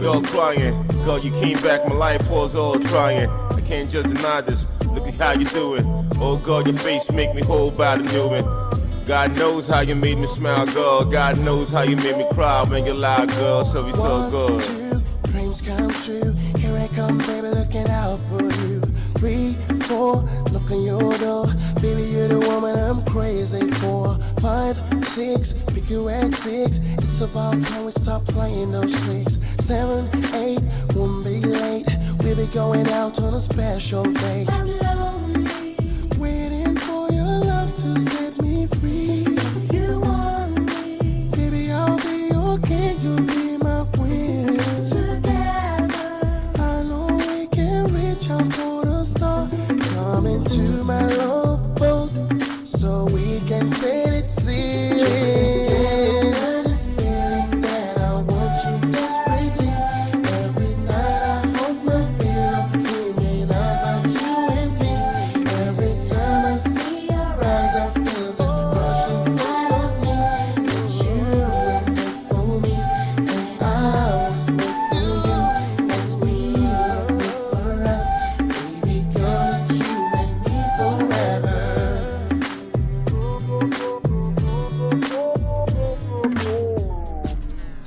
What a record. God. What a record. What a record.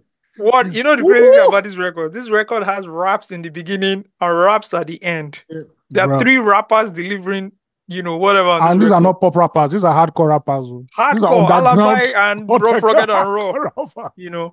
But yeah, I think on my Mount Rushmore of like purely R&B guys, right? Banky, Dare, Paul Play, Praise. Yeah. I put Praise there. Praise does not have that record. No, the album. He doesn't have the Because classic album. Okay.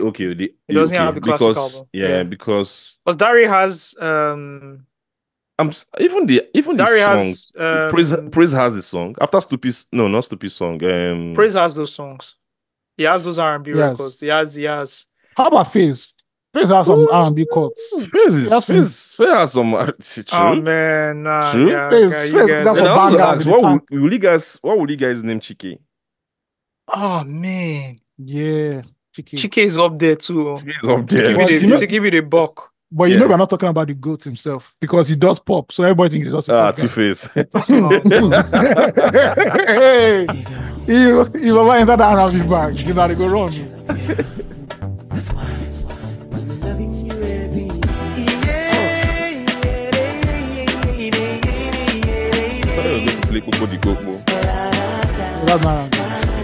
That's not R&B. This phase independent What are you album. saying? You know this album Oh. has 7 singles. Yep. This album Crazy. is a problem. It's a problem. It's a See, problem. the only reason This why album- that album was not album of the year was because of Two-Face. It's too That fast. album- it's too- That This album, this See. album is a problem. Yeah. Bro, this album, it slaps. You know because the album slap. let me tell you what this album has. This album has Loving You Every Day that I'm playing. Yeah. now. This album has Popo Dikpo. Mhm. This True. album has Letter to My Brother. Hey, This album has Tattoo Girls. God Oh. damn. This album has You Need Somebody. Ah. This album has Colo Mental. Ah. Then if you like alphabetical of a day, Yeah. but you Wow. understand, 6 singles actually, and Six. all of them had videos. Yes. He was throwing everything like you know go Bro, man. this album, was this good. album was a problem. It was good. It was good. Banger. It was good. But you're right, Two-Face also does fantastic Yeah, R&B. Two-Face is crazy now. Crazy. Two-Face does fantastic R&B. And you know one of my favorite Two-Face albums is the one that people least talk about. That Away and Beyond The album. One Beyond. That's my favorite Two-Face album. Which one's Away and Beyond? Personal favorites. Which one's Away and Bro. Beyond? The album Ah. that Away and had, Beyond is Not the one with I'll Bridget give you Kelly. I'll Was- give was not- you it's back not to the one. back. Don't worry. oh, this is a dope album. That's a banger. That's who's saying. Steady, steady. Two-Face was in a zone on this album. Yeah. A zone. Much this album. There's I have a story about this album. I'll tell you after this one. And if you find the answer, tell me, will you be satisfied? Osagie, Dance in the Rain is my favorite song on this album. So that's a gem. Niger steady, steady. Africa steady, steady. Niger steady, steady. My people steady, steady. Because if I say tomato, and you say tomato, now you say tomatoes. Nah, man, this album. Ah, this is the jam. Osagie, this album has Bother You. Yes, with Terry the Rapper. Bro, Terry the that song. That song.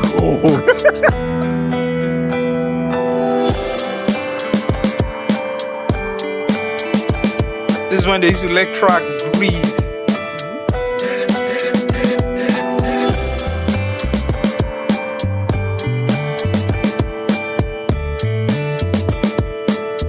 Take a sip, enjoy the ride. Do you know I won't be afraid of? I'm just gonna relax and enjoy my life. Try to leave it, try to appreciate it. Cause every breath I take, I'll feel the air. I'll take some time to smell the grass and the flowers. There's so much to leave for here, I swear. I will bask in the sun and dance in the rain. Oh,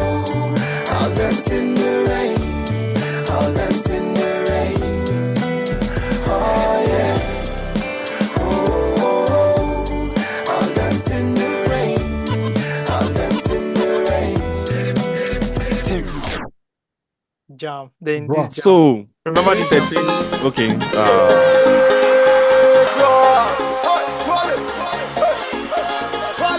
I love you. I love you. Thank you. Thank you. I love you. Whoa, thank you. Thank you. Thank you. Merci. Obrigado. Gracias. Asante. Medase. Asante sana. Ndatenda. Siabonga. I love you. Thank you. Play loud and stereo. Let the people on stereo. Let the people forget you. Make them dance like say no tomorrow. Not be smarting. So be giving other people what they wanting. As I know you know, say this the life show for show. You know be any mini money more. Whether from Kano or from Toronto, shake it, yaro. Nothing like it go. This jam that you feeling, you know be been so much. But the one shall I go change it in so. Hey, I've been every change you the want. Change is always constant. Oh yeah, change your style and change your pattern. See, if you something want to happen, and it's something I cannot tell you, and it's something is very make sure like double before you got the control. No time for story, no time for story. You cannot get it. Make sure that you ready. Make you know me see something. No time for story. You cannot get it. Make sure you ready. Make you know me see something. You know what? Idoma boy. Two-Face reminds me of. I'm sorry. Two-Face Regen. You know who is a Two-Face Regen? Who? Talk to me. Is Peruzzi. Yeah, Oh, yeah, yes, of course. he is. Easily, Yes. easily. Like That I'm was listening to his record now, Easily. and I can That's why hear they clicked in the Peruzzi. Amaka record. Yeah. Yeah, That's why they clicked on Amaka record. No, it's easily. I can hear Easy. Peruzzi Bro, in this listen thing. to go and listen to the Basketmouth album, the Peruzzi's feature on that album. No, that thing was him and Neil Bliss now. Him and Ill Bliss. See, Yeah. Peruzzi's is one of writes like Peruzzi's Two-Face. is one of Peruzzi's best performances. Best features Yeah. easily. Performances that song is ever. mad. Yes. That song Yeah. is mad. Yeah. Bro, talking about this Is Two-Face's the last album. record? I think it's the last song. It's the last record on the album. album. Yeah, on Yabas. So this Two-Face's album, 2012, right? So 2013, you remember Lagos still does it. They still do the crossover service concerts, right? Yeah. Yeah. This was when it first started. It just started, Yeah. right? Yeah. Ambody. Baby Edison. So Ambody, thank you. Fashola, one of Fashola, I them, can't remember. Yeah. So a PRO firm, Mediacraft, they were the one involved in that before BHM. BHM later Yeah. took over, but it was Mediacraft at first. So Mediacraft used to take journalists there. So they took us there, right? So we know how journalists and PRO. So the PRO official, You the have PRO your own guys, space. Yeah. all of us were together. Two-Face came to perform. So after performing some of his popular records, this was like his most recent album. So he now started performing the chords on this album. I was singing everything. Like everybody around me were looking at me, like the media guys, the PRO guys. With this From one. that day, anytime the PRO guys call me for an event, they say, Two-Face, how far now? Can you come to this? You get like my name was Two-Face automatically. Bro, but they were blown away. Like the way I reacted, the way I was singing. Indeed, Like Two-Face is of course, let me not go into Two-Face. Yeah, Let's not let's do not- that. Let me know. No, maybe Like, the feelings, what Two-Face does to me. Bro. Let's not. Bro, just look at bask in the sun, dancing in the rain. Just look at that. Like, What are just, you? bro? No, but just leave that record. Come on now, come on. Yeah. Come on. As you're talking about perform, like seeing Two-Face perform and you singing the songs word for word, I had that Yeah. experience too. And thankfully, thank God you mentioned that scenario because it Yeah. linked to my scenario, and I was actually singing in front of, I was singing R&B songs, and we almost skipped another set of people who should be on the Mount Rushmore. You don't Who start. You Oh, I don't We know start. skipped them. We skipped them. When you say like, them, Don't I know. Oh, how can we? that's a big scene. This album expressions. This whole album expressions. Yeah. They killed the album. Though I travel far and wide, you're always on my mind, baby. All day and night. Oh, R&B, no joking around. stormy weather's try, still my love will never die, baby. It'll be alive. Oh, girl, my gratitude for your gentle attitude. I cannot show to you, but Everybody move your body now. Forget about the blue day. Everybody move your body now. Tomorrow is a good day. everybody move your body now. Forget about the blue day, blue day.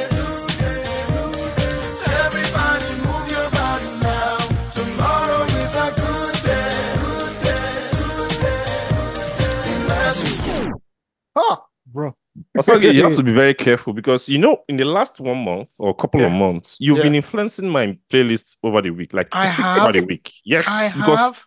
this week I'm definitely going to play Two-Face. A very good Definitely. escape. I'm definitely going to play Banky W. I'm definitely going to play Style Plus, and that's what's been happening in the last couple of months, right? I think we celebrate R&B. Yeah, where like your playlist during the podcast just influences my playlist during the week, so you have to be very, very careful.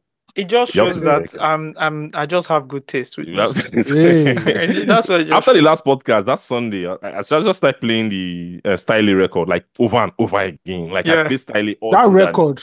That record. People know the depth of that record. People don't understand the cultural significance. Yeah, it's very big. It's when very he said back then, Jimmy Jazz, they give us instrumental, and I now read Jimmy Jazz's book, interviewed him for like over 2 hours, talking about how he used to jump buses, Balinde. And used to form officer staff, so that he will not pay. Yeah, we enter boss, claim staff. We enter boss, you will come For back. people who don't understand when you say we enter boss, claim staff, let me explain it to you because quite a lot of people don't understand this, and that's fine. It's okay. It's culturally relevant. So to enter boss, claim staff, right? What happens is people of the uniform or any sort of uniform, paramilitary or military, right? Once you enter a public transport, danfo or bus, right?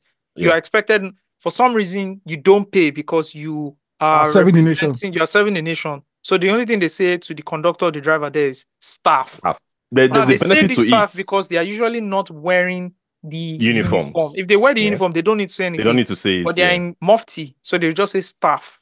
Now, the driver and bus conductor also like this because anytime someone is claiming staff as an enter is that they don't need to pay the dues on the streets to the Agberos, right? The staff will just do like this. The staff will just use finger to So it's like, there is a higher authority who is in the bus who can say no to any of the Agbero collecting money or paying your legal dues for that day, as long as that person is in the bus. So they're also happy to pick you because the cost of you in the bus, right, is significantly lower than the dues they are going to pay.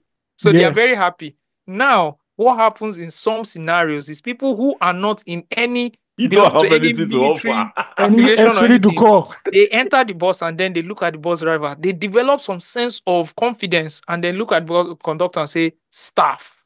And of course, the bus conductor and driver are not going to question the authenticity of the person who's claiming staff. And you have the face. Because if you try and question the authenticity, now another problem for you. Yes, now. So you really don't want to. So that's when you say, Two-Face said, so we enter bus, claim staff because we don't get money. Trekking to Ikeja, it was not very funny.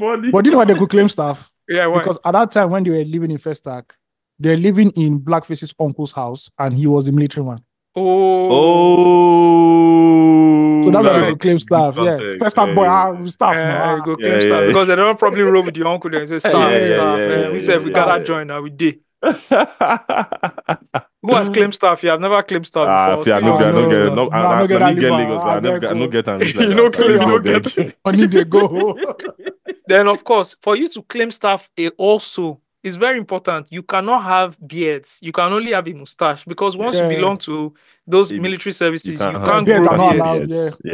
So you get how you go take move. You when you get go to where they hear this podcast, when you go enter bus, claim staff. They go brush you. They go brush you. They will throw you out of a moving bus. Do you understand? Try out. You go claim staff. Now you and your own wala. Then another staff come inside bus. Then another thing that usually happens is that once there's one staff in the bus and another staff wants to enter, you can also say staff there already, staff there. I can't pay. One staff to a vehicle. I can't lose money twice. Oh my goodness, that used to be some funny stuff. Anyways, we moved all away from this to pop culture. Do we want to talk about this whole VDM? I don't want to talk about it. You don't want to talk about it. First of all, I don't know what the fuck is going on. Secondly, VDM is involved. Yeah, exactly. That's a lot going on. There's a lot going on. Yeah, but I saw this tweet that Gracie May put up. Shout out to Gracie May. And congratulations to her real quick. She just announced working with some new set of clients. Yeah, I think Osagie Godaro, CK, and she's as a talent manager, right? Yes. Oh, that's awesome. Talent manager, PR. She does a lot. She's a talent manager, she's a publicist, she's a journalist, she's a music exec, she's a lawyer. Yeah. She's one of Okay. those people in the UK really Really pushing, everything that has to the do with like culture. Africa Black Alright. culture and all of Culture. My that. list is soon come And out, now that don't you worry. mentioned talent Amen. manager PR, Yeah. it's necessarily not the same, but you can have a firm where you are a talent management company and you have the different facets like of services, Yeah, you have right? PR Yes. services. You Yeah. have Yes. PR services, you have like stuff like that. Yeah. Yes. Yes, absolutely. So she tweeted something 2 days ago. She said, "Bring back real presenters. These influencers aren't media trained, and it shows." Yeah, it shows. That was Well, that's messy. I obvious. listened to his breakdown of the whole Bobrisky thing, and he's Who's just that? somebody who's drunk with VDM. That's the first Okay. time I'm listening to a full speech of him because of Yeah. like the whole thing. And I just saw somebody who was being drunk with his influence, like his power, And his like popularity, yeah. yeah, he's power drunk. And I looked at him, I was like, yeah, you're a human, and it's bound to happen. But I don't blame you though. I blame the people who gave you the power. You know, Yeah. that's it. So I'm not going to put any blame on him particularly. I'm I going to don't. put a blame on how the system is so unstructured and how the internet has Has rewarded him. democratized, Yeah, how people can be influential in the media. yeah. It's just where we are Yeah, in it is. 2024. Yeah. And this is happening across board, right? So for Yeah. every VDM you want to say in America, look at Kai Of Cenat. course. Yeah. He's just a young boy who He's just was a young gaming and switched has on his become camera. so influential. Yeah, You understand? it's He true. switched on his camera and all of a sudden, And this one somebody impacting running media, for that are impacting culture. somebody Do you running get? for the US President wants US to talk to president him. reached out to him and said, "I want to come on your Yeah. platform." It's So crazy. for him as a young boy, he's just like, I just switched on my camera and was Yeah. chatting with people. Look at Speed. I show Speed. Yeah. He just switched on his camera. Yeah. And if I show Yeah. Speed's one is even crazy because how did he even get into football, the football Twitter Bro, I don't know space? how he even got into that No, space. it was one An boy that American. called him. He was gaming all the time, right? He wasn't even playing FIFA or anything. It was then a young boy just called him and says, "Do you know Ronaldo?" Yeah, That's I how the remember whole that thing clip. started. That's how the It's whole just thing started. one episode Yeah. of the whole thing, Yes. and then he got obsessed, and that's when he started discovering He football. started discovering Ronaldo. This Messi guy, like typical American, being Ignorant. ignorant of everything, and and that's his own content type. And look at him today; Yeah. he's traveling during the Everywhere, Euros. everywhere. He He traveled. went to Brazil to He- interview Ronaldo de Lima. Yes. Held his Ballon d'Or. Oh, I've Yes. not even seen that. I've not seen that What? one. Ah, that is the dream. Kai Cenat has US. Speed has the world. Yeah, Like Yes. Speed for you is- to have cracked football, this guy goes to Ballon d'Or ceremonies. He went. Yeah. He was at the last Ballon d'Or ceremony. Yes. Yeah. Come on, man. So He's playing that's football, what Ronaldo's son. Come on. that's what the Yeah. media, like, that's where we are in the media, and that's what the internet has done. It has democratized it to the point where you Everybody. can't control these things You anymore. can't. You Yeah. can't. You really can't. Look at Yeah. Mr. Beast. He's the biggest not sports. He's the biggest game show YouTuber.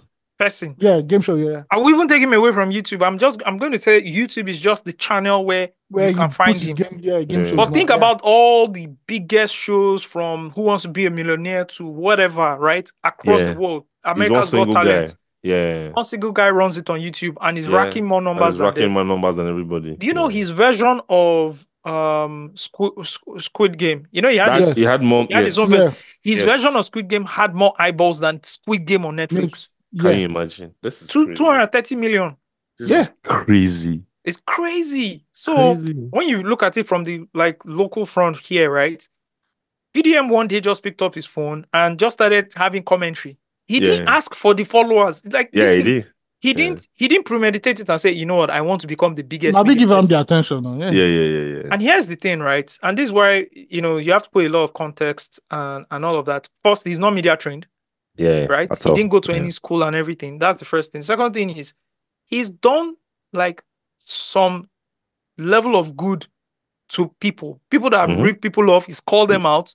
They've repaid the money or refunded money. He's done all of that. But the flip side of that is you're always going to get some things wrong as well. Easily. Yeah. Do you understand? Which is Yeah. not understanding, oh, this might lead to this might be defamatory. I can't Yeah. put this out. Because those guidelines and ethics are not included. He's in not even anything. aware of it. Yeah. Everything goes. Like Yeah.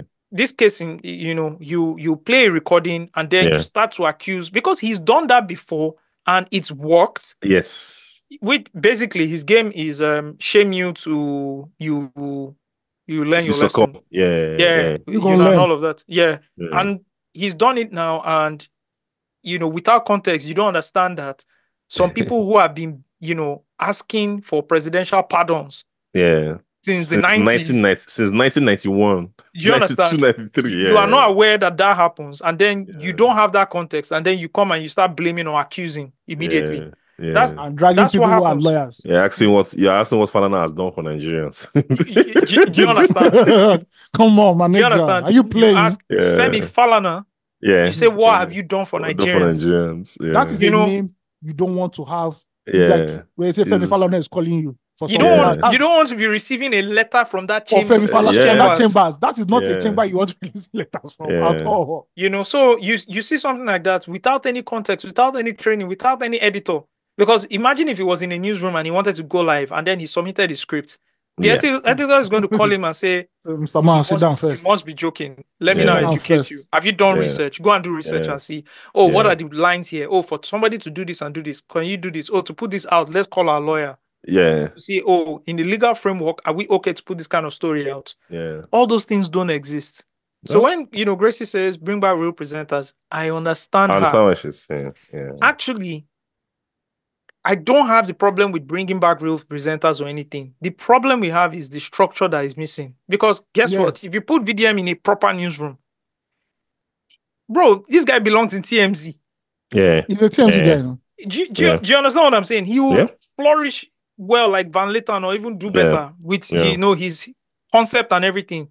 But before anything comes out of TMZ, I'm sure 10 lawyers are checking it out. Bro, legal department. But do you still know the how much they spent on lawyer fees in the last 20 years? TMZ. No, of course. You can't that was something you can't imagine how much of course they've spent a lot. It will start real estate in Nigeria immediately. Exactly, easily. Easy. Those legal fees. So that is what is missing. The training.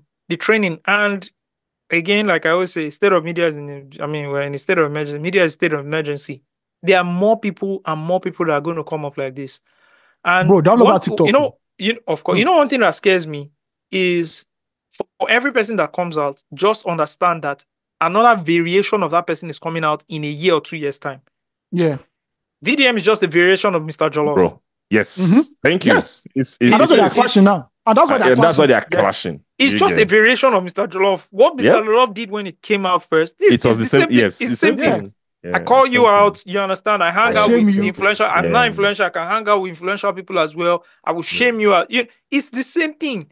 Yeah, for that now is that in another year's time or 18 months, another variation of VDM is coming Easily. Yeah. Oh my God. Yeah. So that's to everybody. We ended up talking about it, but you get my point. Yeah, I understand what you're saying. Yeah. All right, Naomi Campbell is never beaten the allegations. She's been barred for being a charity trustee in England and Wales for misappropriation of funds.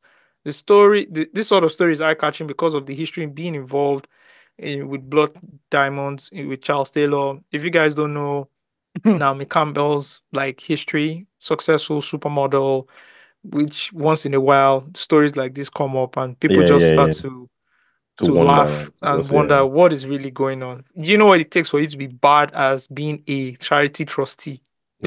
You have been barred. Yeah. It means you have been investigated. Fashion for relief. What was she doing? So she was raising funds from different organizations. For relief, yeah. Yeah. For relief, that is taking it to Africa, the motherland, the continent. It was said that thousands of pounds worth of charity funds were used to pay for a luxury hotel stay in Cannes, France. Yeah. Spa treatments, room services, and even cigarettes. All right, you got to smoke it out, bro. You got to smoke it out. She has come out to claim that she put the charity in a legal, under the hands of legal practitioners, and they must have been responsible for that she's investigating and blah blah blah, stuff like that. But madam, this is, you've always this thing done the anytime I think about Naomi Campbell, I just remember our former president who shook the hands of a Bisukin and said, wow. I said, wow. They said that was real cocoa butter there, it was real soft. That was at the unveiling of Atlantic. Yeah. I see Atlantic. Oh my goodness. Baba say wow. Mama say wow. Yaninja. Yeah, compare that to compare that to when he was awarding some Nigerians. Please, I beg. He's right. That's the highlight of the Buhari presidency. And he awarded a cross-dresser. He had already handed the award before he figured out what was Before he going figured on. out what was happening, right? And then he was left dismayed. I would can pay bet you. for his thoughts I can at bet that you. time. I would pay a full month's salary to just know what went through his mind at that very moment. Buhari commissioned an investigation to that thing. I'm sure. They didn't just tell us. He wanted an explanation on how this was possible. I think he was too baffled. You know, like you could see the confusion. You know what it is for a conservative northerner to see something just like that. His brain could not comprehend. It was error. Like the thing locked in. He locked his brain. He was mesmerized. And Baba has the facial expression when he's like surprised. He opened can't hide. his mouth is like he doesn't have a game face. It's a typical old Nigerian man. They can't be bothered. Oh my goodness. Oh man. All right. Okay, speaking about what happens in the north, I recently received What happened for not again, man? a message from someone. I have no idea who the person is. I think the person's from Katsina, right? Let me see if I can play. I mean, obviously it's a whole video, but I can't play the video. But if I can locate the audio, I will play for you. All right, so let me play the audio for you guys, and then I can put it in the background and try to explain what the hell was going on. Beautiful, I got it. Zaki, mai kirki, adalci, da mutunci, da karamci, sasanci, mai kirki, adalci, da mutunci. I'm here to sound the drum. Oh my God. Jan zaki na kwarai kun ji mutum mai girma. Nagartacce mai kyan hali mai matsayi, mai son jama'a gwarzo mai lafazi mai daɗi. Jan zaki na kwarai kun ji mutum mai girma. Nagartacce mai kyan hali mai matsayi. All right. If you don't know, Sorry, I mean, if you was this on Instagram? Did they send it to you on Instagram? No, they said they found my WhatsApp number. Oh. All right. So let me tell you, someone randomly sent me a video. This is a video, so you can hear the audio. For you guys listening to the podcast, please try and imagine it, because there's no way in life we are tweeting this video. All right, there's no way in life we're tweeting. Not me. Don't even. But we can put a link to something that looks similar to what my own looks like. Someone also received the video and was happy enough to go and put it out. We'll talk about that. So they will superimpose my picture on this video, put it at the edge, and then once in a while they will actually just slide in images of mine that they took from Google searches, from different websites. And then this video is a public adulation of myself. They call me a valued and trusted person, a person of noble thoughts, a public servant who has served. And then the people are singing, all the people here, actually, they are in the grass, they are singing. So imagine, those choreographed singing in native, dancing, and is done very well. Okay. In whatever context you want to think about it. And then it was sent to me, and then they told me for all the things I've done for this country, all my efforts, they just want to celebrate me. Please watch the video. Now, when I received this thing, I immediately forwarded it to my wife. Do you understand? Just for security purposes, I just forwarded it to her first. Then I forwarded it to the group. And while everybody was clowning me in the group, right, laughing at me, I actually thought, my wife would come and ask me, oh, what's going on? She came, was playing it on her laptop, and then was dancing to it. So I was getting clowned home and away. Right? Seriously clowned. And I started to wonder, like, what is going on? How do these people find my number? Anyways, I didn't respond to them, for like a day or two. I think on the second day, they started following up. And then I said, thank you for the video, etc., etc. And without much further ado, they dropped an account number for me to also show some sort of appreciation for Billings. You understand? Billings it was way. Ahmad. Shout out to Ahmad in the group. Ahmad was one. Ahmad is another representative in the group. Ahmad was the one that now explained that this is a spray and pray tactic. That this video has been sprayed to a number of people. and then obviously some people will reply, and then billing can come from there.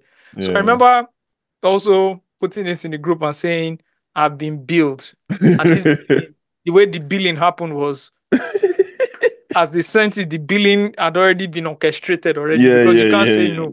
Anyways, and Ahmad was like, once I respond to this and I show appreciation, you have to the next thing is that they're doing a whole album. An LP. They're doing an LP. Not an EP, not an electronic package or electric package. A whole long play. That's what they're doing for me. Anyways, a few days later, a popular Twitter personality also put up his own video, right? Same formats. And then he said, I have been getting a lot of attention from Northern groups in recent times. At least 3 awards from different Northern youth groups who traveled all the way from Kaduna, Maiduguri, Sokoto, Abuja to present awards to me in my Lagos office. I had to tell the last group not to come, that I was tired when they called me for an appointment 2 weeks ago. Then he talked about, they put up the video and everything. Someone else says, I want to listen to the song. He now posted the video, which is the same version of my video, except that they replaced his pictures with my picture. Correct. So true to what Ahmad said, it was a spray and pray tactic. Anyways, there we have it.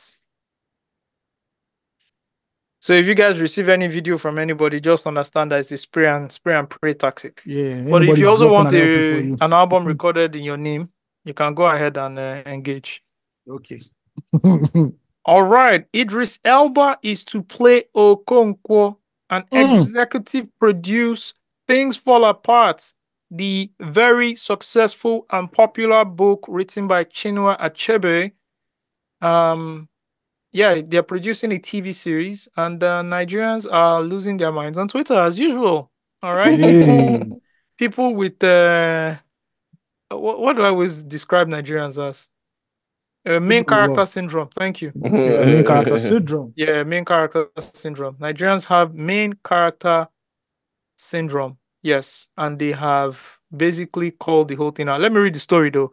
Idris Elba is set to star and executive produce a TV series adaptation of Chinua Achebe's literary classic Things Fall Apart.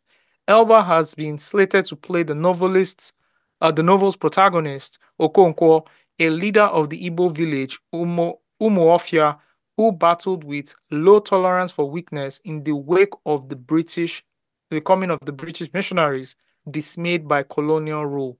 According to Variety, Elba has recently launched a production company, 22 Summers, in partnership with Gina Carter. The banner is set to serve as an executive producer for the series, alongside David Oyelowo and Amanda Nduka, who will also executive produce roles under Yoruba Saxon. Additionally, Ben Faulkner, Dayo Ogunyemi, and notably Achebe Masterworks, primarily managed by the late novelist family estate, are attached as executive producers. Chinua Achebe's Things Fall Apart is a globally renowned work that has gained acclaim across academia and the literature world. The novel stands as a counterpoint to colonial literature as it delves deep into the exploration of pre-colonial African culture, specifically the Igbo tradition. Things Fall Apart is the first installment of Achebe's renowned African trilogy, which also includes No Longer at Ease and Arrow of God. Arrows of God is the GOAT. I am next month going to buy all 3 books on my Kindle and start reading all 3 of them. You know what? Are you going to buy it on your Kindle? I read Osagie. Osagie, are you going to buy it on your Kindle?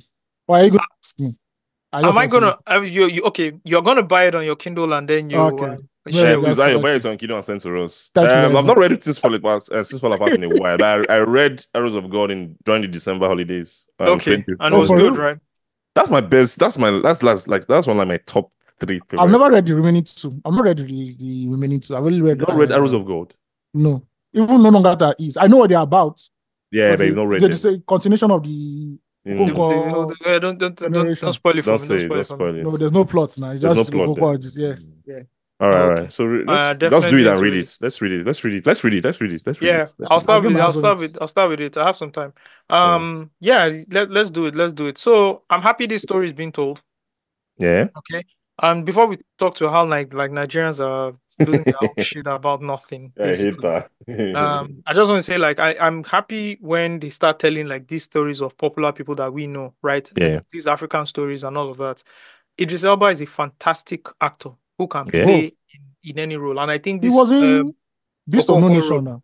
Yeah. yes, he killed the role in Beast of No Nation. I think in this role as Okonkwo, he's going to He it's has going the to be personality. it's going Yeah. to it's a moderation already. Yeah. You know, Yeah. coming from the Yeah. Things Fall Apart that we watched as kids Yeah. growing up, Yeah. and Yeah. how Yeah. Peter Edochie was able to carry that role. We Right. caught Peter Joshua Okonkwo for so long because how Bro, It I was thought his Okonkwo. name was Everybody knew Okonkwo him for as many. Okonkwo. yeah. I So only knew Okonkwo. Peter. We only started calling Peter Edochie when he was old.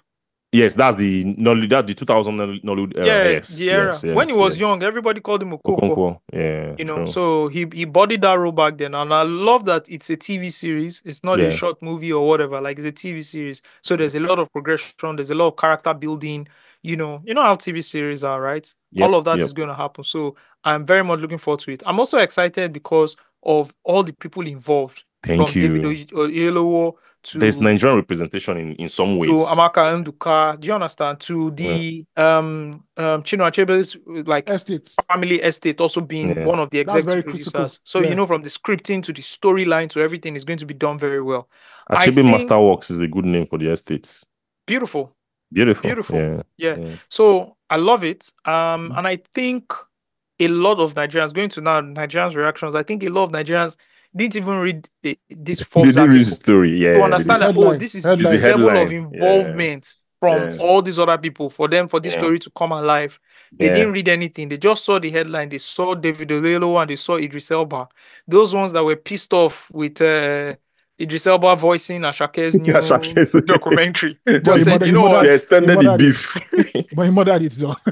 They went from the Slaughtered it. southwest to the southeast immediately. You know, they took a trip really, and I can understand. And then there was everything out of context immediately. Everybody just wants things to burn, and then True. everybody was just tweeting. I was like, This is a oh generation that my everybody just God. angry.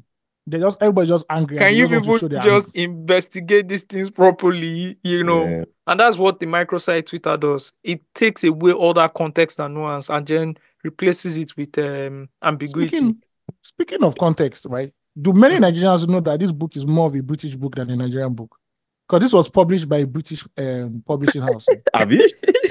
This book came out before Nigeria was independent. Yeah. I hope they know. Yeah. I hope you people know all these things. Sure. The So all these people things you are shouting arguing, out, Ayo, the people arguing this thing, they've not read this book. they've not read it.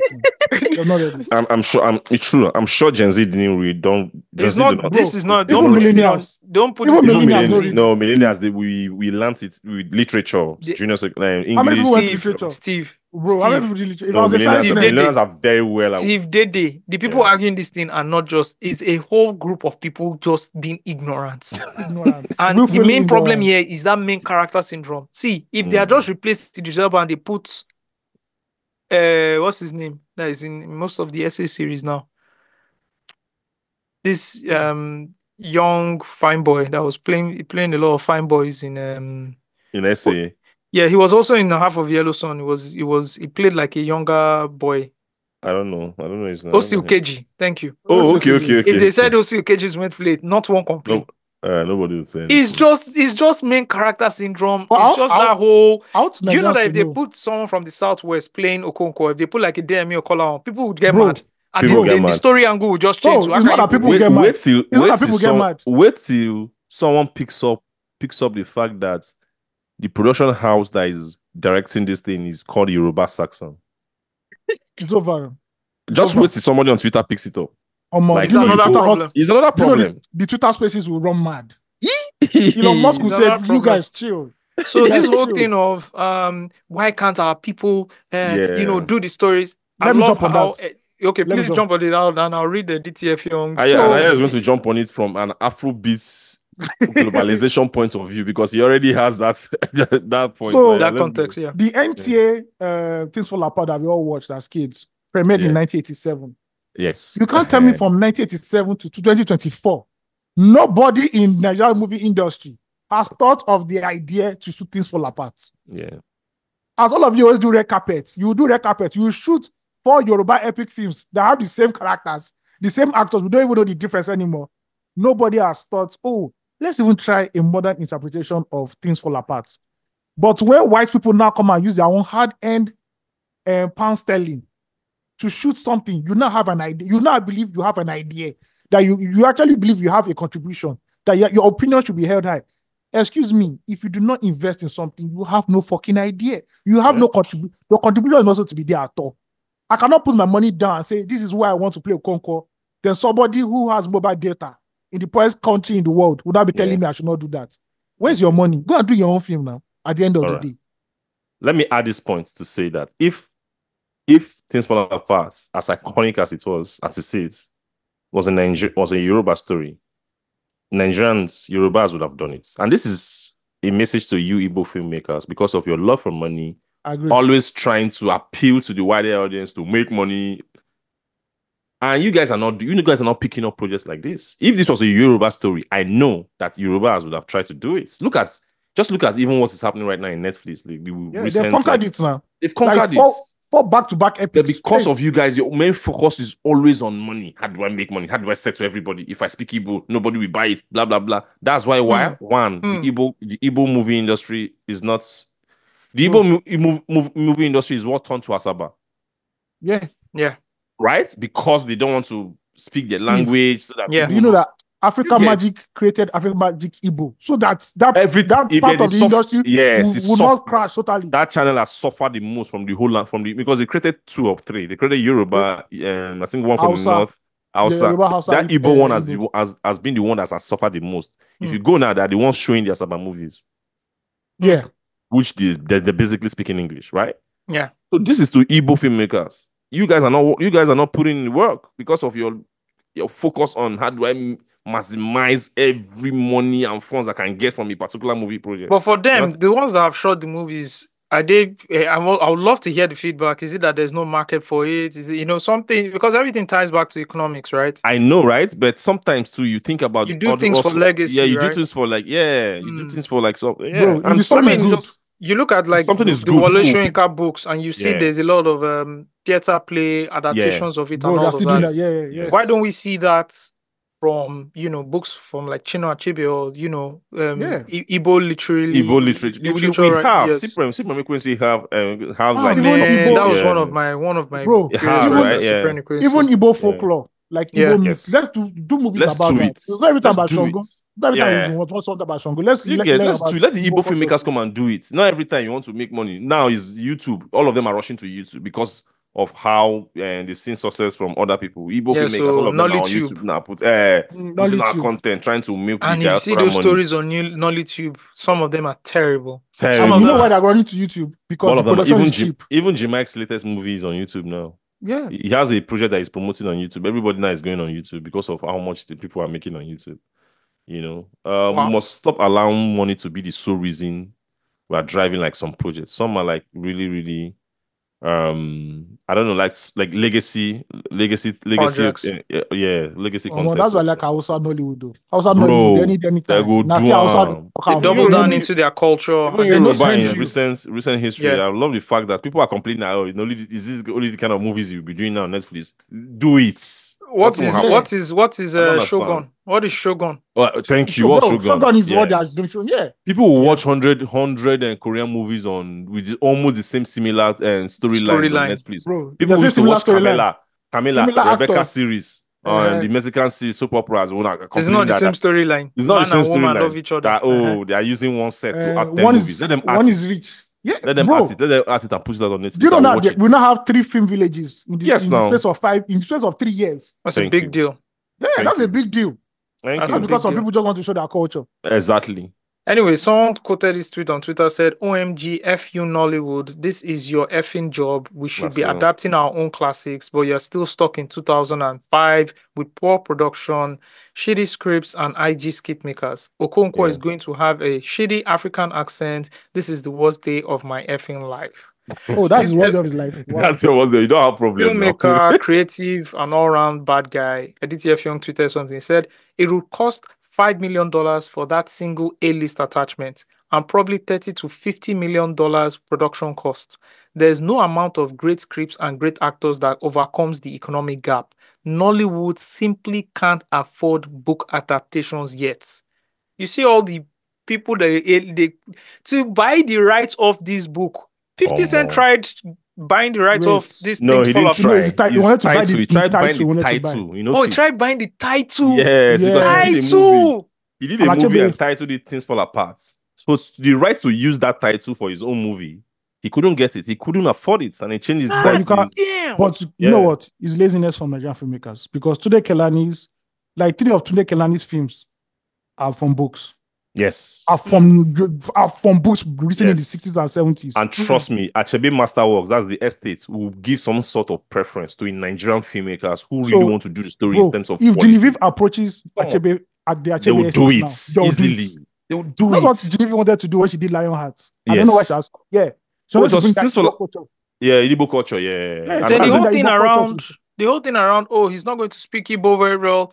I'm like, someone says a movie is meant to be completely done in Igbo. How will Idris Elba speak Igbo? No. Editing replies, the person says, not factual. Things Fall Apart was Igbo language written in transliterated English. I think it was trying to say translated English. The BBC adaptation was in English. Yeah. It wasn't the language that made it Igbo. It was the delivery. Because delivery Things Fall Apart was English, right? Yeah. Bro, Television was speaking English. I can understand the story now. Yes. Yeah, but had context of Igbo language, and all of that. Yeah. Someone says that's fine. The people who can't afford it though should invest in cultural relevant talent to make it authentic.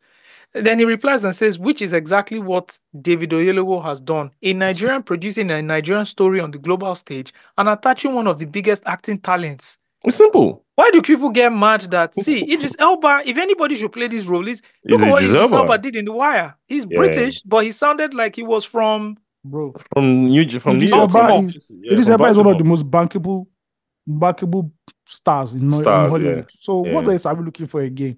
Yeah.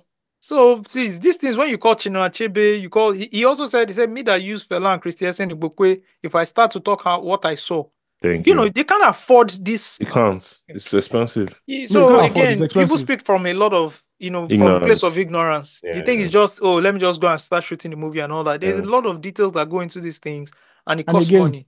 And again, in Hollywood, when you're saying, why can't a Nollywood actor do it? Bro, this is going to be shown around the world. We don't have a bankable face in Nollywood. Nobody knows you actors. Is there a bankable face that can play this thing if it's going to be done? This is A24.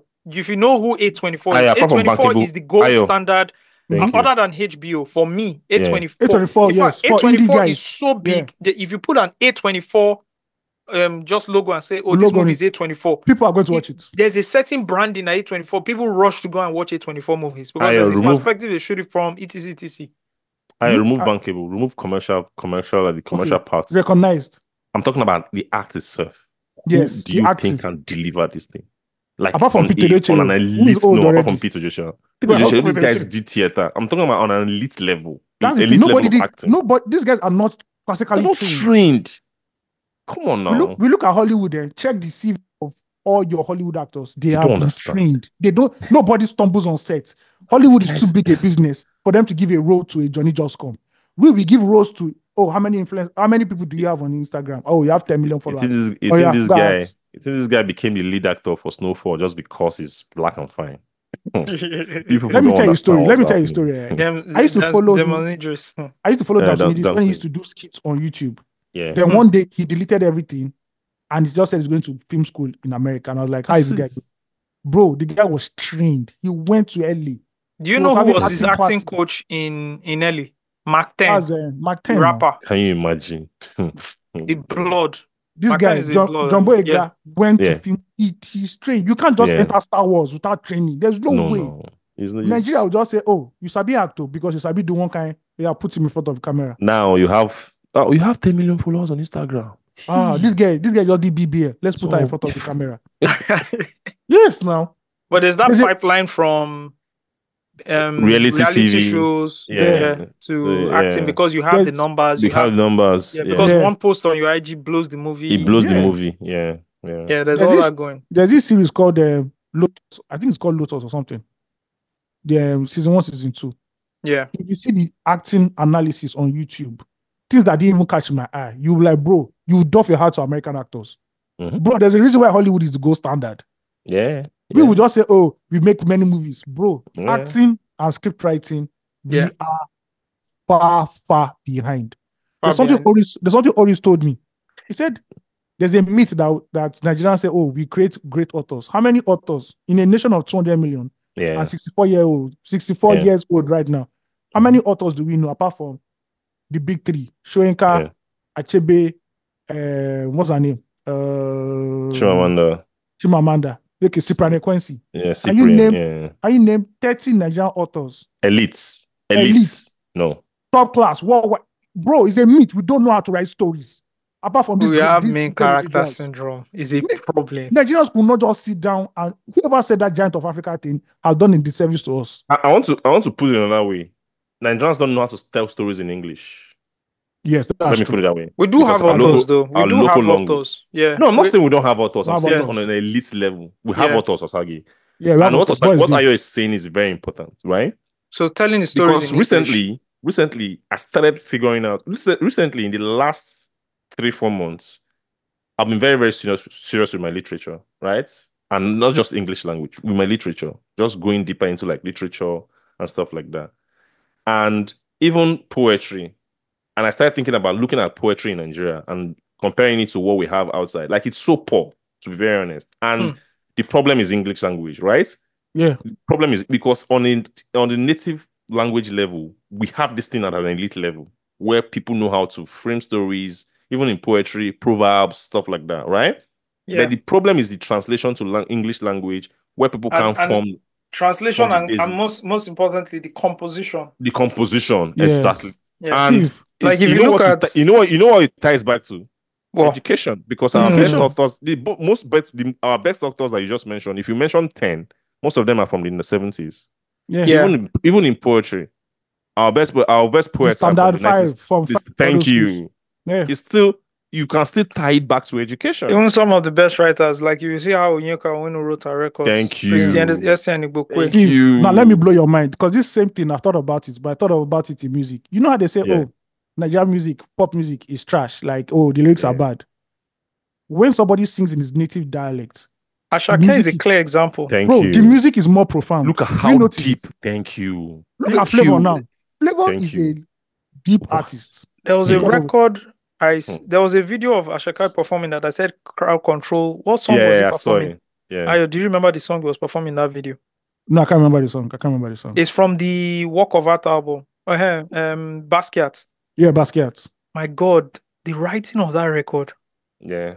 The Local writing. language. It's local That's language. why. That's why when So people said, good. "Oh, Olamide Local doesn't know how to rap," I'm like, you people don't understand what he's doing. No, in the anybody language. that says Olamide doesn't know how to rap didn't listen to Olamide. Yeah. Like, So, yeah. but if you They listen to listen to like Olamide- the radio records and everything. Yeah. But if you listen, But if you listen to Olamide when he switches to English, you now see there's a problem. yes, Yeah. Not as it's deep not as as it's supposed to be. Yeah, Yeah. even It's not as Philo, deep. Yeah, yeah. But when we put things in our native language, bro, Yeah. our depth is It's bro, insane. It's insane. insane. So that So education, it's thing, education. to It's flip the it education. equally, It is. Yes. that's the It's a problem. problem.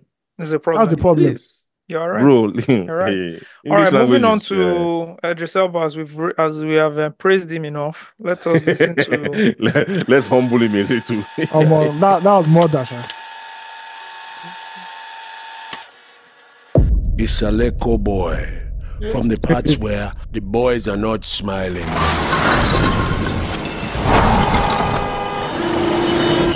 Omo Asake, nurtured from his mama chest to be world-class best.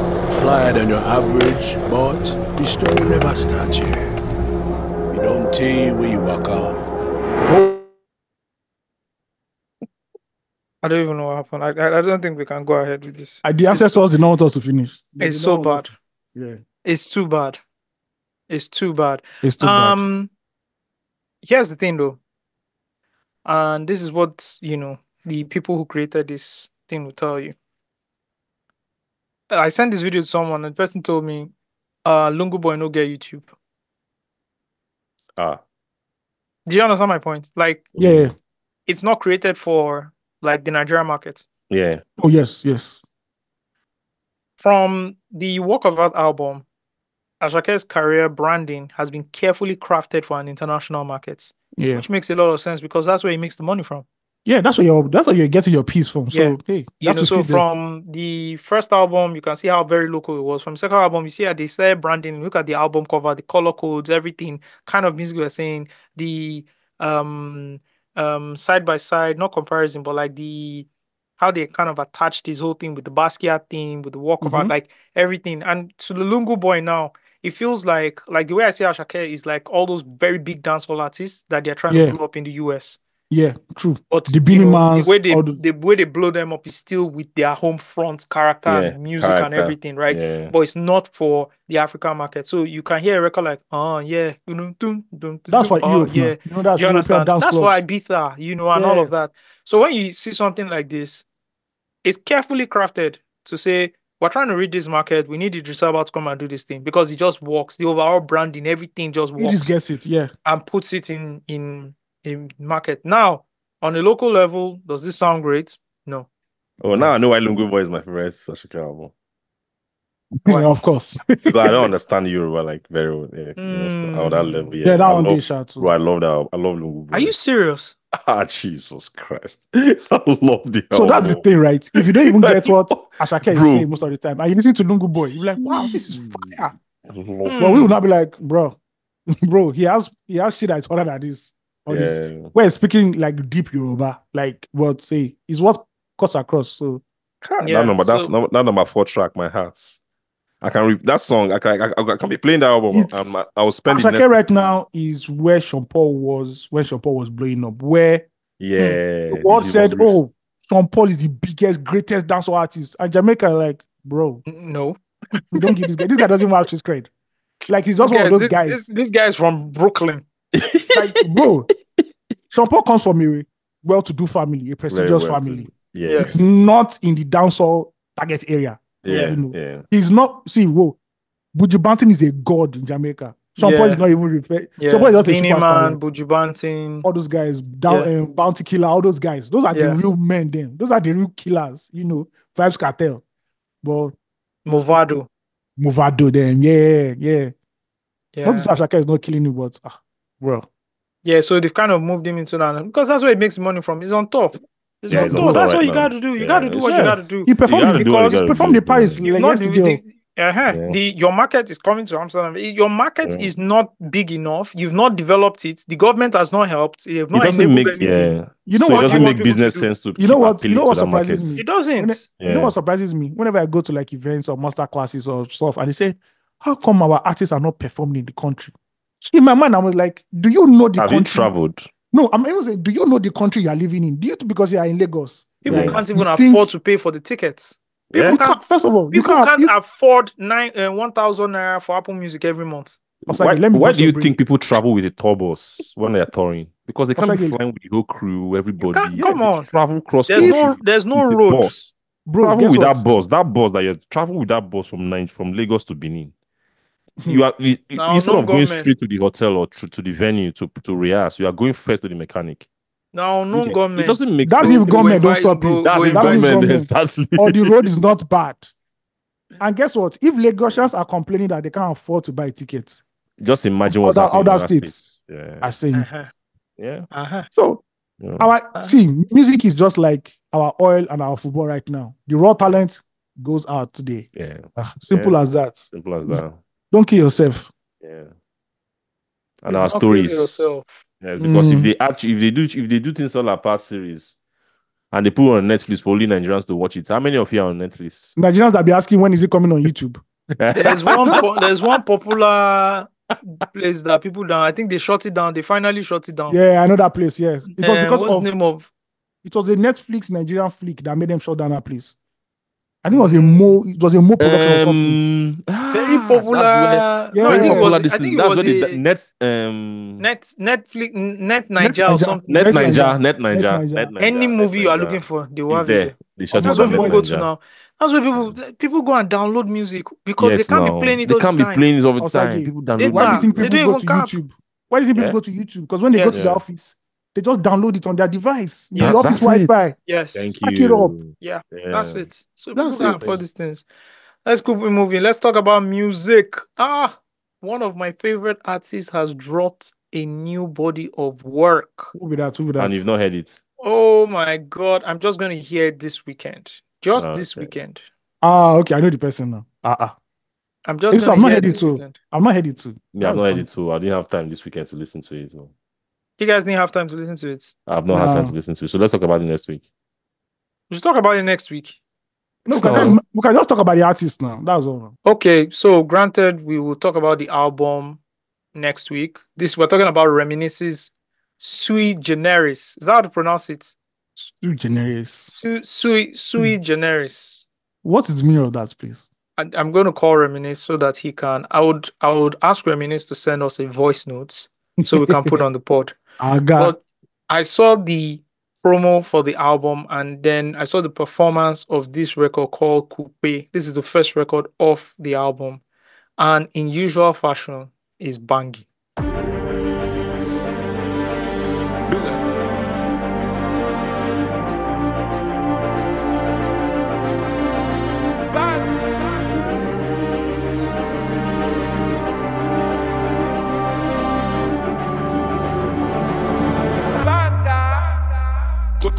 Kole coupe, kole hook. 300 money and me to my cook. Binu wale bi bado my godo Brooks. Oh my carry bobo cranny bobo nooks. Listen, I have never served you none of those cheap flows. OG apparatus, money cheat code. Flows to Lomi Lara, Romu BT Hippo. There can only be one of Jadi. You go. Kole coupe, kole hook, kole kobo, kole wash. Ẹni tó jábọ́ ló loose, kole rule, kole dust, kole lana, kole boss. Bobo till lost she rush, bole kó gbá wọlé, bobo no go die until he off. Listen, and then I'll do this in my free time. Timba jaye tán, tí mo dẹ̀ ní me time. Má lọ disturb me fún gbẹ́dú rárá, ọmọ this time. Gbádá ní bigiri lé, in the meantime. Money kò lè bàjẹ́, tani kò lè bàjẹ́, ẹ̀dẹ̀ lè coupe, money kò lè coupe. Ani kole coupe, ani kole yiwa, money kole yiwa, ani kole yiwa, edele daru, money kole daru, ani kole daru, tori mo from. Oh man, Reminisce's voice is a cheat code. His voice, yeah. Reminisce is one of the very few rappers that I know that whatever he's saying, he actually means it. He's not just rapping for the fun of it. He's about that life. Life. He's about that life. Yeah, and it's amazing to see how he has also very matured as with what he's saying, the content of what he's saying. He talks from a family perspective. He's an allergy now. He told me one day that as allergy, after a certain time, you can't be outside. Say he knows I don't do the bullshit anymore. Yeah, he has really matured as a father. Shout out to Reminisce. I'm going to listen to the album fully this week, and then we'll do a proper review next week. But shout out to Reminisce, that's another person that has a very good body of work, like healthy body of work, stacked. Stacked. And Kizz Daniels put out a record where he featured himself, and he's rapping with his reason for rapping like that is so funny. And this is so Kizz Daniels. This is so Kizz Daniels. If you know Kizz Daniels, like fuck you. He's very free-willed. He said he was trying to feature a UK rapper, and he couldn't get the person, and then he just did the rap himself. That was mad. Very multi-talented guy. Very multi-talented guy.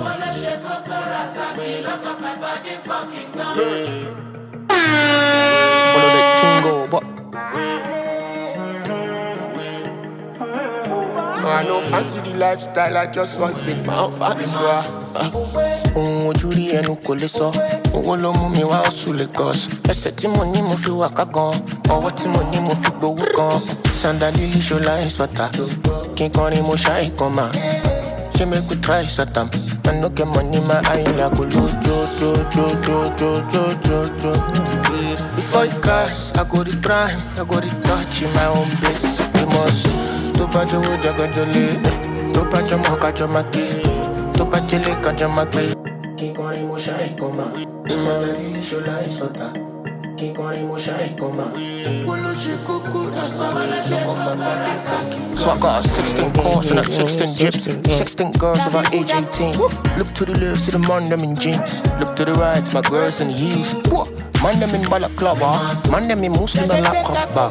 Back in the hood, we be lacking Wu-Tang. Soak on the chips with the curse with fangs. Rah, up the old world can say. Rah, up the old world can say. Rap, sing, dub, ching, spot, fling, top. We must do. It's hard. I like it. It's hard. I like it. I like it. You I can say like things, it. many things about Kizz Daniels, but you can't say he's not talented. Yeah, Forget. yeah. I like it. I like it. I like when artists explore and do new things. Yeah. Shout out to Kizz. Shout out to Kizz. Shout out to Kizz Daniel. All right, man. We're not doing fan mail this week. But keep writing though. It's fanmail@loosetalkgiants.com. We will be reading everything from next week. But yeah. Thank you guys so much. Give you guys a nice one. One love. Give you guys a nice one. Hope you guys have fantastic. For Nigerians, please celebrate your independence. Oh, I have a video dropping on independence. You guys should watch out. Oh, is it ready? It's almost. I'm publishing it tomorrow, a day before the independence. Yeah. Solid. Please send it to Nana so we can put it in the show notes as well. Yeah. So happy birthday, Nigeria. Or is it happy independence? Or should I be saying happy birthday to UAC? But that time they don't sell. So happy birthday is January 1st, 1914. Okay, to the Lever Brothers. Happy independence is Nigeria. That's October 1st. Okay. Yeah, there's a difference. Okay. I'll be online to just check how people are celebrating Nigeria. I believe we will be wearing the unity fabric, or what do we call it? You never reach my side, and I don't pay. They never share and reach your side. It's night post the government is using. So night post you get as it be sometimes. So I went to a night post. Recently night post was still functioning properly a few years ago. I went to the night post arcade. Do you know that night post functions properly? Like if you want to get things from A to B. The problem now is they are not as efficient. And I'm not even saying just recently. But like if you still purchase things online, you can send it to night post to your PO box. Like that, it works. And I was just like, NIPOS has the delivery infrastructure that a lot of companies could have been like just roll their technology on because they already have the infrastructure and they can just worldwide Nigeria. Just layer anything on, and then NIPOS can always just take a charge of everything because they already have the distribution network and all of that. So imagine how you want to change, like you want to get a new ATM card. You shouldn't be going to the bank. Yeah, it should deliver to you. Do you like your passport?